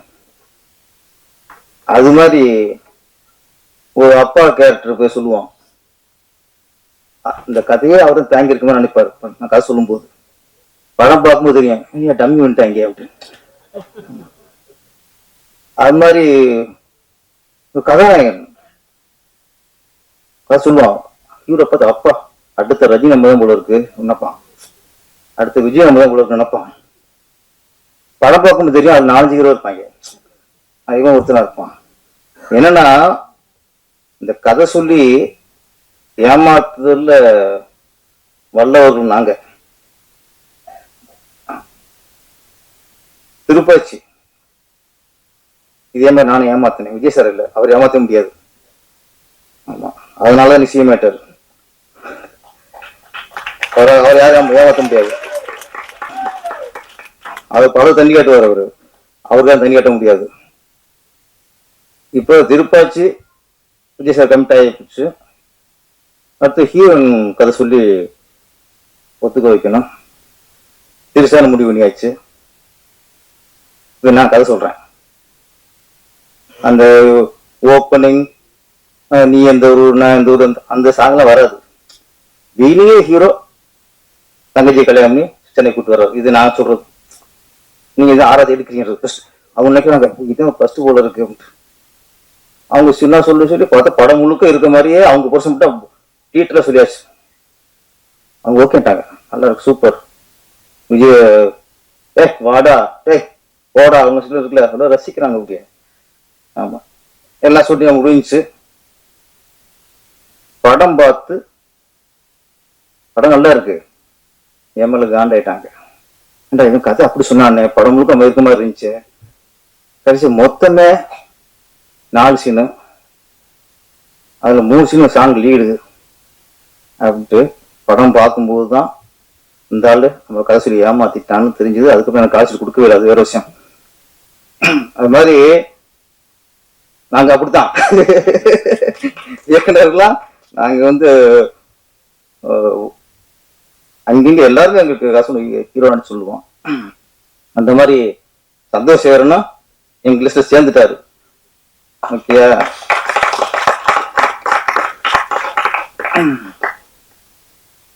இன்னொரு விஷயம், புது ப்ரொடியூசர் இயக்குனரோட வாய்ப்பு கொடுத்துருக்கிறாரு. படம் பார்க்கும்போது உண்மையிலேயே இந்த இயக்குனர் அந்த ப்ரொடியூசர் கொடுத்த பணத்தை வேஸ்ட் பண்ணாம கரெக்டா பண்ணிருக்கான்னு தெரிஞ்சு. முதல்ல பாராட்ட வேண்டிய ஆளு கேமராமேன் செந்தில்குமார், மிரட்டிட்டார் சார். இந்த திருப்பி பாருங்க, நீங்க அடிய தண்டக்காரி ஒரு ஃப்ரேம் கூட வேஸ்ட்ல சார். ஒவ்வொரு ஃப்ரேம் சரி அவ்வளவு அழகா ஃப்ரேம் சென்ஸ் அப்படி இருக்கு. ஒரு ஒரு செடிக்கு வச்சு அந்த செடிக்கு ஒரு செடி வச்சு அழகா ஓவியம் மாதிரி அவ்வளவு செதுக்கி இருக்காரு. இந்த படத்துக்கு பெரிய பிளஸ் கேமரா சென்றுருக்காங்க. அதுக்கடுத்து மினிஸ்டர் பரண் சார், எடிட்டர் இதை கொஞ்சம் பாராட்டாரு. அதே மாதிரி ரேட்டிங் நல்லா சூப்பர். நடுநாடு சீக்கிரம் படம் முடியல, சென்சார் ஆயிடுச்சா? ஆமா ஆமா, சீக்கிரம் சென்சர் ஆகி நிறைய திரையரங்குகளில் படம் ரிலீஸ் ஆகி பெரிய வெற்றி அடையணும். அதுக்கு என்னுடைய வாழ்த்துக்கள். ப்ரொடியூசர், இந்த படம் வெற்றிக்கு அப்புறம் தொடர்ந்து படங்கள் பண்ணணும். கதாநாயகியால கோமையா இருக்குங்க மேடம், பாக்குறாங்க, நம்மளுக்கு சொல்லலையே எல்லாரையும் சொல்றானேன்ட்டு. ஆமா, நல்லா வருவீங்க. நல்லா சாங்ஸ்ல நல்லா சூப்பரா ஆக்ட் பண்ணிருக்கீங்க. அவர் இன்னொரு ஹீரோ, அவருக்கு வாழ்த்துக்கள். ப்ரொடியூசருக்கு வாழ்த்துக்கள். ப்ரொடியூசர் தொடர்ந்து பாட்டு எழுதுங்க. ஆமா, ஏற்கனவே என்னன்னா இந்த டைரக்டர்லாம் பாட்டு எழுதுறாங்கன்னு பெரிய பிரச்சனையா இருக்கு. அது வந்து திசை திருப்பணும்னா நீங்க ப்ரொடியூசர் பாட்டுன்னா அப்பா அதுக்கு அவங்க பரவாயில்லன்னு வரணும்ல. அதுக்கு டைரக்டரே பரவாயில்ல திட்டிக்கு இருக்காங்கல்ல, உதயகுமார் எழுதுறாரு, பேரரசு எழுதுறான், நீங்க எழுதியிருக்காங்க. அப்படிங்கும் போது இதுக்கு அவங்க பரவாயில்லன்னா நீங்க எழுதணும். அதை நீங்க கொஞ்சம் காப்பாத்துங்க, எங்களை காப்பாத்துங்க. நன்றி, வணக்கம். நன்றி சார். அடுத்ததாக, ஒரு திரைப்படத்தின் ஆணிவேராக இருப்பவர் தயாரிப்பாளர். நடுநாடு திரைப்படத்தின் தயாரிப்பாளர் மற்றும் பாடலாசிரியர் திரு மாப்பா தாமு அவர்களை அன்புடன் பேச அழைக்கின்றோம்.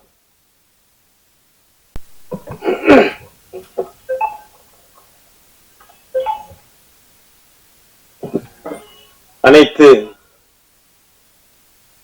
பத்திரிகை நண்பர்கள், ஊடக நண்பர்கள் மற்றும் எனக்கு முன்பாக சிறப்பு விருந்தினராக வந்து மேடையை அலங்கரித்த ஜாமாவான்களுக்கு வணக்கத்தை தெரிவித்துக் கொள்கிறேன்.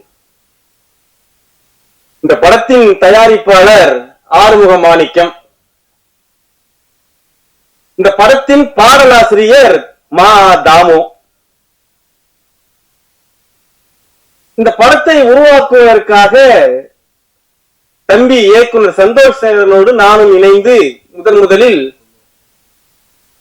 பாடல் எழுதுங்கள் என்று சொன்னார். பாடலை நான் அதுக்கு என்ன எழுதிடுறேன், ஒன்னும் பிரச்சனை இல்லை, நான் சும்மா ஒரு 2 மணி நேரம் கூட எழுதி போட்டுடுறேன் அப்படின்னு. இதற்கு முன்பாக நான் பட்டிமன்றத்திலே பேச்சாளராக நடுவராக ஒரு 100 பட்டிமன்றங்களை, பாட்டு மன்றங்களை நான் நிகழ்த்திருக்கின்றேன். 3 நாவல்கள் எழுதியிருக்கின்றேன். இந்த அனுபவம் கொஞ்சம் இருக்கு. கவிதைகள் எழுதுவேன். இதெல்லாம் கொஞ்சம் கொஞ்சமா அப்படியே கொஞ்சம் கொஞ்சமா நான் வந்துட்டே வந்தேன். கஷ்டப்பட்ட நிறைய. பின்பு யூடியூப்ல சங்க இலக்கியத்தை பேசினேன். பின்பு நடுநாடு மக்களின் வாழ்வியலை தத்ரூபமாக அவர்கள் பேசுவது போல நானும் பேசி காட்டி யூடியூப்ல போட்டேன். வியூவர்ஸ் எக்கச்சக்கமா பிச்சும் போச்சு. இவன் யாரா அவன்? இந்த ஆயா பேசுற மாதிரி பேசுறான், இந்த அம்மா பேசுற மாதிரி பேசுறான், அந்த வயசானவர் பேசுற மாதிரி பேசுறான், என் அம்மாவை யாயிங்கிறான். யாயின்னு நடுநாட்டுல கடலூர் மாவட்டமும் அரியலூர் மாவட்டம் சேர்ந்ததுதான் இந்த நடுநாடு. யாயே சோர் திண்டியறவா, சோர் திண்டியா யாயிரவா, உடம்பா சரியில்லை, உடம்பும் சரியில்லையா அப்படின்னு பேசுவான். நம்ம நடுநாட்டுடைய பாஷை இது.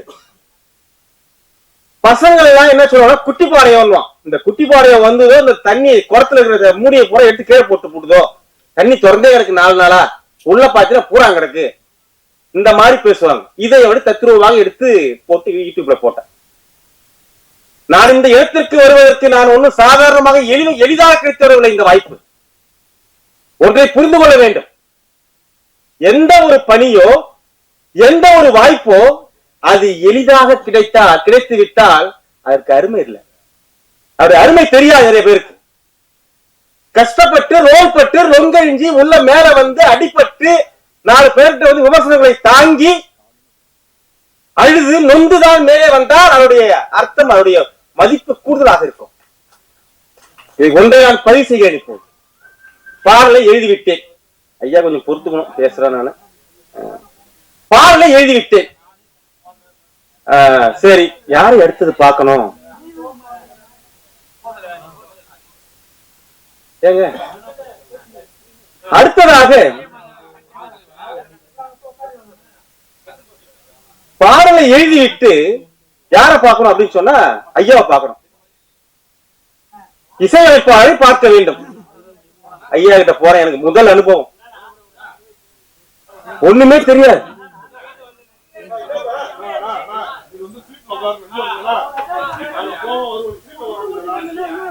வந்து எந்த அனுபவம் கிடையாது. ஐயாவை பார்க்க போறேன், தயங்குறேன், எனக்கு தெரியாது ஐயா.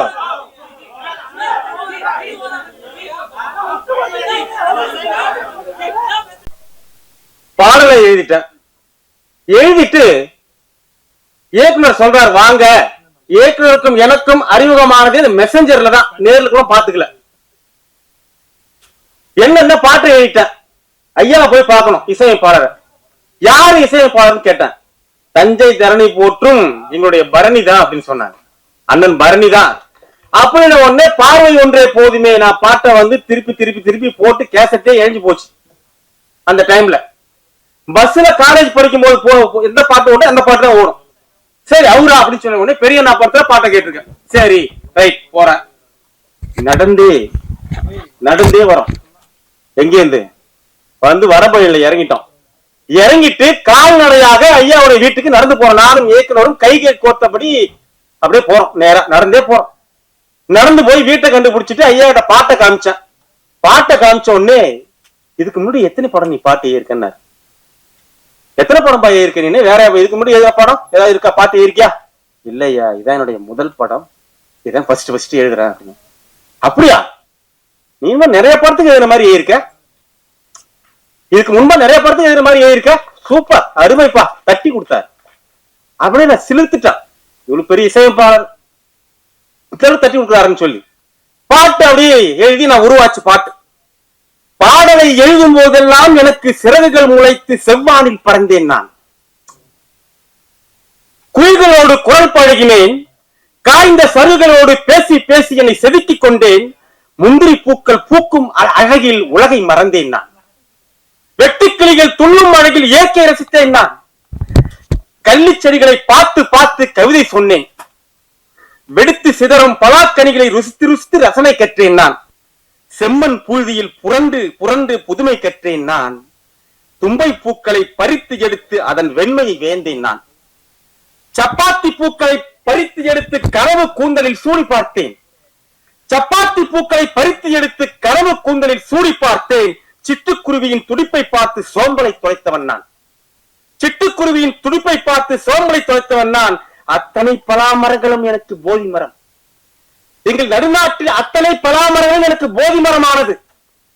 முந்திரி மரங்கள் தான் நான் வசிக்கும் வீடு. நட்சத்திரங்களை எண்ணி எண்ணியே கண்கள் மங்கி போனது. விண்மீன்களோடு தனிமையில் பேசியதுண்டு. பூக்கள் வாடினாலே நானும் வாடி விடுவேன். பூக்கள் வாடினாலே நானும் வாடி விடுவேன். ஈக்கள் மரித்து போனால் ஐயோ என்று நொந்து போவேன். ஈக்கள் மரித்து போனால் ஐயோ என்று நொந்து போவேன். எறும்புகளிடம் பாடம் கற்பதுண்டு. எதிரிகளை எளிதில் நம்பிவிடுவேன். எதிரிகளை எளிதில் நம்பிவிடுவேன். வீரம் ஈரம் தான் எங்கள் பிரதான சொத்து. வீரம் ஈரம் தான் எங்கள் பிரதான சொத்து. பாடலை எழுதிவிட்டேன். பாடல் வரிகளை போடுகிறேன். அடியே சண்டைக்காரி, அடியே என் கோபக்காரி, சூரமுள்ளு கண்ண காட்டி என்ன மாட்டி இழுக்கிறியே, காஞ்சி கிடந்த பூமியில புதுமழையா நினைக்கிறியே என்று வரிகளை போட்டேன். அந்த சூரமுள்ளுக்கு முன்னாடி சில்லாக்கோளு கண்ணுன்னு போட்டான். ஈட்டி சில்லாக்கோளு கிராமத்துல இருக்கும். சில்லாக்கோளு கண்ணை காட்டி என்ன மாட்டி இழுக்கிறிய போட்டான். சார் என்ன சார் இது, வேற இன்னும் வேற சார், இன்னும் வேற போடுங்க, இன்னும் இயற்கையா இருக்கட்டும், போடுங்க போடுங்க. இந்த ஏக்கோரை சமாளிப்பதற்குள் நான் நொந்து போனேன். இல்ல சார் இப்படி போடு, இல்ல இது வேணும். அப்ப சூரமுள்ளு சூப்பர், சூரமுள்ளு தான் ரைட். சூரமுள்ளியோட என்ன கேரக்டர் அப்படின்னா கொக்கி மாதிரி மாட்டிக்கும். சூரமுடைய முள்ளு வாச்சிட்டு இருக்கும், கொக்கி மாதிரி மாட்டிச்சுன்னா அது போக்கிலே போய் எடுக்கலாம் கைய. நீ பட்டு இழுத்து வர முடியாது, அது போக்கிலே போய் கையை பாட்டி இப்படி எடுத்துட்டு வரணும். அப்போ அவள் கண்கள் சூரமுள்ளு.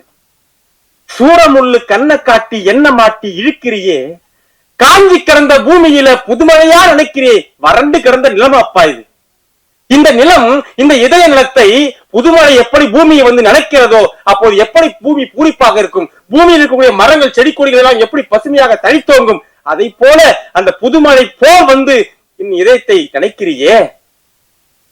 தும்பப்பூ பல்ல காட்டி துள்ளி நீ போகையில, பாட்டு தும்பப்பூ பல்லு பளிச்சுங்கிறா. தும்பப்பூ பல்ல காட்டி துள்ளி நீ போகையில, தூண்டியில மீனை போல துடிதுடித்து போறம்பில்ல. தூண்டி முள்ள துடிக்கும் மீன் இவ பல்ல காட்டி ஸ்மைல் பண்ணிட்டு போறா, போன உடனே அப்படியே துடிக்கிறா மீன் போல, ஐயோ அப்படிங்கிற மாதிரி. அப்போ இந்த பாடலை ரசித்து ரசித்து சுவைத்து சுவைத்து தொட்டும் தொடாமலும் பட்டும் படாமலும் அருமையாக எழுதினேன். அடுத்து ஐயா சொன்னாங்க, பச்சை முந்திரி எப்படி சார் உருவாச்சு? நான் பச்சை முந்திரி, கைப்படாத அழகு சுந்தரி, ஆனா ராஜதந்திரி, நான் இந்த மஞ்ச முந்திரி. அதுக்கு அடுத்து வரிய போட்டேன், எத்தனையோ பேரழகி பார்த்து புட்ட நாட்டில உன்ன போல யாரும் இல்ல இந்த நடு நாட்டில. உன்ன மாதிரி அழகியே இல்லடிங்க. ஏது பச்சை முந்திரி என்றால் என்ன? கரைய வாயில போட்டான். அந்த பச்சை முந்திரி இருக்க காயறதுக்கு முன்னாடி அதை போக்கி என்ன பண்ணுவாங்க, பருப்பு எடுப்பாங்க, எடுத்துட்டு அதை வந்து குழம்பு சாம்பார், இந்த மட்டன் குழம்பு சிக்கன் குழம்புல போட்டு சாப்பிடுவாங்க. அப்படியே நாக்குல பட்டா அப்படியே தேன் வரும் நாக்குல. அப்ப ஐயா என்னமோ சொன்னார், நம்ம ஐயா பேசிட்டு போனவரு பச்சை முந்திரி அவரு வேற மாதிரி கற்பனை பண்ணினார் போல. பச்சை முந்திரி அப்படிங்கிற மாதிரி அந்த கரைரடி அப்படிங்கிற மாதிரி போட்டிருப்பான். நல்லா எல்லாமே நடுநாட்டு வட்டார வாழ்க்கை சொற்களை போட்ட அந்த பாட்டுல. பொடிமணல் புழுவை போல துரிதுடித்து போறேன் ஒரு வரி இருக்கும். பொடிமணல்ல புழு போல முந்திரி பழத்தை பறிக்கும் பொழுது அதுல பூச்சி புழு இருக்கும். அது என்ன பண்ணும், பறிக்கும் போதே அந்த புழு தவறி பொடிமணல்ல விழுந்துரும். வெயில் மணல்ல துடிக்கும், அப்படியே அது அப்படியே கொண்டாந்து இங்க சேர்த்தா ஒரு பக்கம். வெள்ளவாரி மணலை போல வழுக்கிறியே நான் தொட்டா, அடிப்பாய் வர தொடலான்ட்டு வரேன். வெள்ளவாரி மணல் என்பது எங்கோ இருந்த ஓரையில் இருந்து வரக்கூடிய நீர், மழை நீர், அங்க இருக்கக்கூடிய மணல் துகள்களை எல்லாம் அடித்துக் கொண்டு ஒரு இடத்த கொண்டாந்து சேர்க்கும். மேடா மணல் குவியலா இருக்கும், அதான் வெள்ளவாரி. அந்த வெள்ளவாரி மணல நடந்து போக முடியாது, வழுக்கும் காலு. மிதிவண்டி போக முடியாது, இல்ல வண்டி போக முடியாது, எது போக முடியாது. அப்போ வெள்ளவாரி மணலை போல வழுக்கிறியே நான் தொட்டா, கெண்ட கால காட்டி காட்டி மனசுல போடுறியே கொட்டா என்று பாடல் அருமையாக உருவானது. அதுக்கு முன்னாடி இது போட்ட தொகைராவை போட்ட. இந்த பாட்டுல வாரார ஐயா வீரனார் வந்து எங்களுடைய பகுதி மக்கள் எல்லாம் வணங்கக்கூடிய தெய்வம் வீரனார். அதுக்கு போட்ட செம்மண்ணு பூமியில படையாண்ட வம்சமடா என்று ஒரு தொகைராவை முன்னாடி கொண்டாந்து வச்சுட்டு, இந்த சோழ அரசன் படையாண்ட இடம் நடுநாடு அப்படிங்கிறத காமிச்சிட்டு அதுக்கப்புறம் கொண்டாந்து வாராரையா வீரனாரு அப்படின்ற பாடலை எழுதின. சிறப்பாக எழுதினோம். படத்தை எடுப்பதற்கு சிரமம் கொஞ்ச நஞ்சம் அல்ல. 75 கிலோ இருந்து எனக்கு 65 கிலோ இருக்கு. நான் உண்மை என்னை பார்த்தாலே தெரியும், சொல்லிருப்ப வேற பேர் பார்த்து தெரியும். 75 கிலோ இருந்தவன் 65 கிலோவா மாறினேன். ஏன்? துரோகம். துரோகத்தால் வீழ்த்தப்பட்டோம், ஆனால் விழவில்லை, எழுந்தோம். முன்னே சொல்லிட்டேன், துரோகத்தால் வீழ்த்தப்பட்டோம் ஆனால் விழவில்லை, எழுந்தோம். மண்ணை கவினோம், மீண்டும் எழுந்தேன். விழுவது அவமானம் அல்ல, விழுந்து கிடப்பதுதான் அவமானம் என்று எழுந்தேன். பாடலை எழுதினேன், நானும் பாடலையும் எழுதினேன், படத்தையும் தயாரித்தோம். அப்பாதான் தயாரிப்பாளர், என் தந்தை, நான் பாடலாசிரியர் என்ற முறையிலே நாங்கள் எல்லாம் ஒன்றாக சேர்ந்து தம்பி சந்தோஷ் சேகரன் பாவம், ஐயோ என்ன பண்ணுவார், பாவம் கஷ்டம், என்ன பண்ணுவார், பாத்துக்கிறேன் வாப்பா, நான் எல்லாம் பாத்துக்கிறேன் அப்படின்னு சொல்லி சொல்லி கொஞ்சம் கொஞ்சமாக எடுத்தோம். எடுத்துட்டு தேவையில்லாத பிரச்சனை எல்லாம் உருவானது. தேவையில்ல படம் எடுப்பது சாதாரண விஷயம் அல்ல. தெரிந்து கொண்டேன் எப்பேற்பட்ட பிரச்சனைகள் எல்லாம் வரும், எப்படி எல்லாம் என்னை தூற்றுவார்கள், எப்படியெல்லாம் கதை கட்டுவார்கள், என் குடும்பத்திலே ஒரு குழப்பத்தை உண்டு பண்ணினார்கள். எதுக்கு சொல்றேன் கவனிச்சுக்கீங்க. எனக்கு சினிமா துறை என்பது புதுசு. ஆனால் சிலர் என் குடும்பத்திலே ஒரு குழப்பத்தை உண்டு பண்ணினார்கள். என்னென்னமோ செய்தார்கள். எப்படியோ பண்ணாங்க. இப்படி பண்ணலாமா, அப்படி பண்ணலாமா, அங்கேருந்து வரும் போன் கால் வரும். அப்படியா, இதா என்னது அப்படிங்கிற மாதிரி. அப்போ இதையெல்லாம் மீறி நாம் ஜெயிக்க வேண்டும், என்னுடைய தம்பி இயக்குனர் சந்தோஷ் சேகரனை மேலே கொண்டு வர வேண்டும் என்ற ஒரு ஆசையில் அவாவில் உள்ளே இறங்கினேன். ஆனால் படத்தை விடக்கூடாது. நிறைய பேர் சொன்னாங்க படம் எடுத்தாங்க நின்று போச்சுங்க சொன்னாங்க. உயிரை கொடுத்தாவது எடுத்து விடுவோம். व्यसனம், மன அழுத்தம், மன உளைச்சல், எங்க போனாலும் மன உளைச்சல் வந்து சென்னையில கறந்தோம் கொஞ்ச நாள். அப்போ பாடலை அழகாக மெருகேற்றி நம்முடைய ஐயாவுடைய இசை வகுப்பில் என்னுடைய வரிகளை நான் எழுதி கொடுத்தது, அவர் என் வரிக்கு இசை போட்டது நான் வெறும் பாக்கியமாக கருதுகிறேன். பெரும்பாக்கியம். யாருக்கு வருவா, அந்த யார் செய்வா, எப்படி முதல் வாய்ப்பு எனக்கு கிடைக்கும் என்று போல. அப்போ தம்பி சந்தோஷ் சேகரன் உருவத்தை பார்த்து சில எடை போட்டார்கள். உருவத்தை பார்த்து எடை போட்டார்கள். மெல்லிய உருவம், இவர் என்ன வேணாலும் பண்ணலாம் அப்படிங்கிற மாதிரி. உருவத்தை பார்த்து எடை போடக்கூடாது. கடுகு சிரித்தாலும் காரம் குறையாது. நல்ல ஒரு இயக்குனர், நல்ல கதை வசனகர்த்தா. ஐயா சொன்ன மாதிரி பேப்பரே இல்ல. எங்கப்பா ஸ்கிரிப்ட்? 300 பக்கம் 400 பக்கம் வச்சிருப்பல்ல, எங்க ஸ்கிரிப்ட்? ஒண்ணும் இல்ல சார், நான் பாத்துக்கிறேன் சார், இங்க இருக்கு சார் ஸ்கிரிப்ட் அப்படின்ட்டு கதையை சொல்லி சொல்லி கதை சொல்லி சொல்லி எடுத்துக்கிட்டே இருக்க. நானும் திரைப்படம் அவ எங்கெல்லாம் ஷூட்டிங் நடந்தோ அங்கெல்லாம் போறேன். நானும் கூடவே இருக்க, அவங்க கூடவே சாப்பாடு, அந்த சாப்பாடே சாப்பிட்டுக்கிட்டு கூடவே இருக்க. அப்படி பண்ணுப்பா இப்படி பண்ணுப்பாங்கிறேன். நானும் ஒரு சிறிய பிள்ளை போல் அங்கே சுழண்டு வந்தேன், பம்பரமா சுழண்டான். ஆனால் இந்த படத்தை இந்த அளவுக்கு வந்தது காரணம் டெக்னீஷியன்ஸ், ஆர்டிஸ்ட், எங்களுடைய அருண் கதாநாயகன், இன்னொரு கதாநாயகன் எழில் செல்வன், பின்பு கதாநாயகி அனுஷ்டி. இந்த பிள்ளைலாம் வந்து எங்க ஏரியாவெல்லாம் இப்படி வந்துன்னு சொல்லி சென்னையை ஃபுல்லா நான் அங்க வர வச்சேன். எங்க பண்ருட்டி, நெய்வேலி எல்லாரையும் வர வச்சுட்டேன் வாங்கன்னு சொல்லி. ஏன் நம்மால் முடியாது என்று சொல்லி, ஏன் எல்லாரும் யாராவது வேணாலும் படம் எடுக்கலாம், ஏன் நம்மால் முடியாது? அப்போ மேலே உள்ளவர்கள் மட்டும்தான் எடுக்க முடியுமா? எல்லாரோடும் படம் எடுக்க முடியும் என்ற ஒரு நிரூபித்து காட்டினேன். இதுதான் எங்களுடைய ஐயாக்கள் எல்லாம் பேசினாங்க, சிறப்பாக பேசினார்கள். அது போல ஊடக நண்பர்கள், பத்திரிகை நண்பர்கள் எல்லாம் சிறப்பாக நீங்க கோப்பு கொடுத்தீங்க. அதே சமயத்துல என்னுடைய கூட பணிபுரிந்த அனைவரும், கேமராமேன், எடிட்டர் ஆர்கே எடிட்டர் சிறப்பான ஒரு செயல் செஞ்சிருக்காரு. நானே பார்த்து பாராட்ட வேண்டிய கேமராமேன் செந்தில் மாறன், அந்த மாதிரி அடுத்த டெக்னீஷியன்ஸ் எல்லாருமே சிறப்பு. நான் சொன்னதாக செஞ்சாங்க, அதான் வெற்றி. அவங்க யாரும் இன்னும் நான் சொல்ல வர, அவங்க எல்லாமே பணத்துக்காக செய்யலாம் அப்படிங்கிற மாதிரி வரல. பணத்துக்காக சம்பளம் கொடுக்கலாம் அப்படின்னு நினைச்சுக்காதீங்க, சம்பளம் கொடுத்தா ஆனா சேவை மனப்பான்மையோடு செய்தார்கள். அதுதான் எனக்கு பெரிய பிடிச்ச விஷயம். தாமு சாரா சொன்னா கரெக்ட் தான்பா, நல்ல மனுஷன், அமைதியாகவே இருந்தான், வெள்ளந்தியா இருந்தான். அதனால் இந்த படத்தை நீங்கள் தான் வெற்றியடை செய்ய வேண்டும். 3 பாடல்களை, தரமான பாடல்கள் கொடுத்தாச்சு, நீங்க வெற்றியடை செய்யணும். ஐயா சொன்னாங்க சிறு முதலீட்டாளர், சிறு பட்ஜெட்ல படம் பண்றவங்க மேல கொண்டு வரணும் அப்படிங்கிற மாதிரி. அதுக்கு நான் ரொம்ப நன்றி தெரிவிச்சுக்கிறேன். அதே மாதிரி எல்லாராலையும் முடியும். எவ்வளவு கஷ்டப்படுவாங்க ப்ரொடியூசர், இயக்குனர், மற்ற டெக்னீஷியன்ஸ் எல்லாரும் அப்படிங்கிற மாதிரி தான் நீங்க பாத்துக்குங்க. படம் வந்து மிகப்பெரிய வெற்றி அடையணும். இதுல ஒண்ணும் இல்ல, போய் பாருங்க, தியேட்டர்ல பாருங்க. நம்ம சொல்ற பாட்டை வெளியில கொண்டு போங்க. இதுதான் நல்ல அருமையா இருக்கும். இதுதான் எங்களுடைய அனுபவம். இன்னும் அனுபவத்தை பேசுறதுக்கு காலம் இல்ல, டைம் இல்ல. அதனால வாய்ப்புக்கு நன்றி கூறி விடைபெறுகிறேன். நன்றி, வணக்கம்.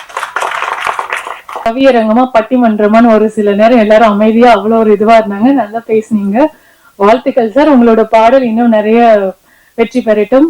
அடுத்ததாக நம்மளோட இசை வெளியீட்டு விழா, நடுநாடு படத்தின் பாடல்களை இயக்குனர் பேரரசும் இயக்குனர் அரவிந்தராஜ் சார் அவர்களும் வெளியிட, இயக்குனர் திருமலை மற்றும் இசையமைப்பாளர் பரணி சார் பெற்றுக் கொள்வார்கள்.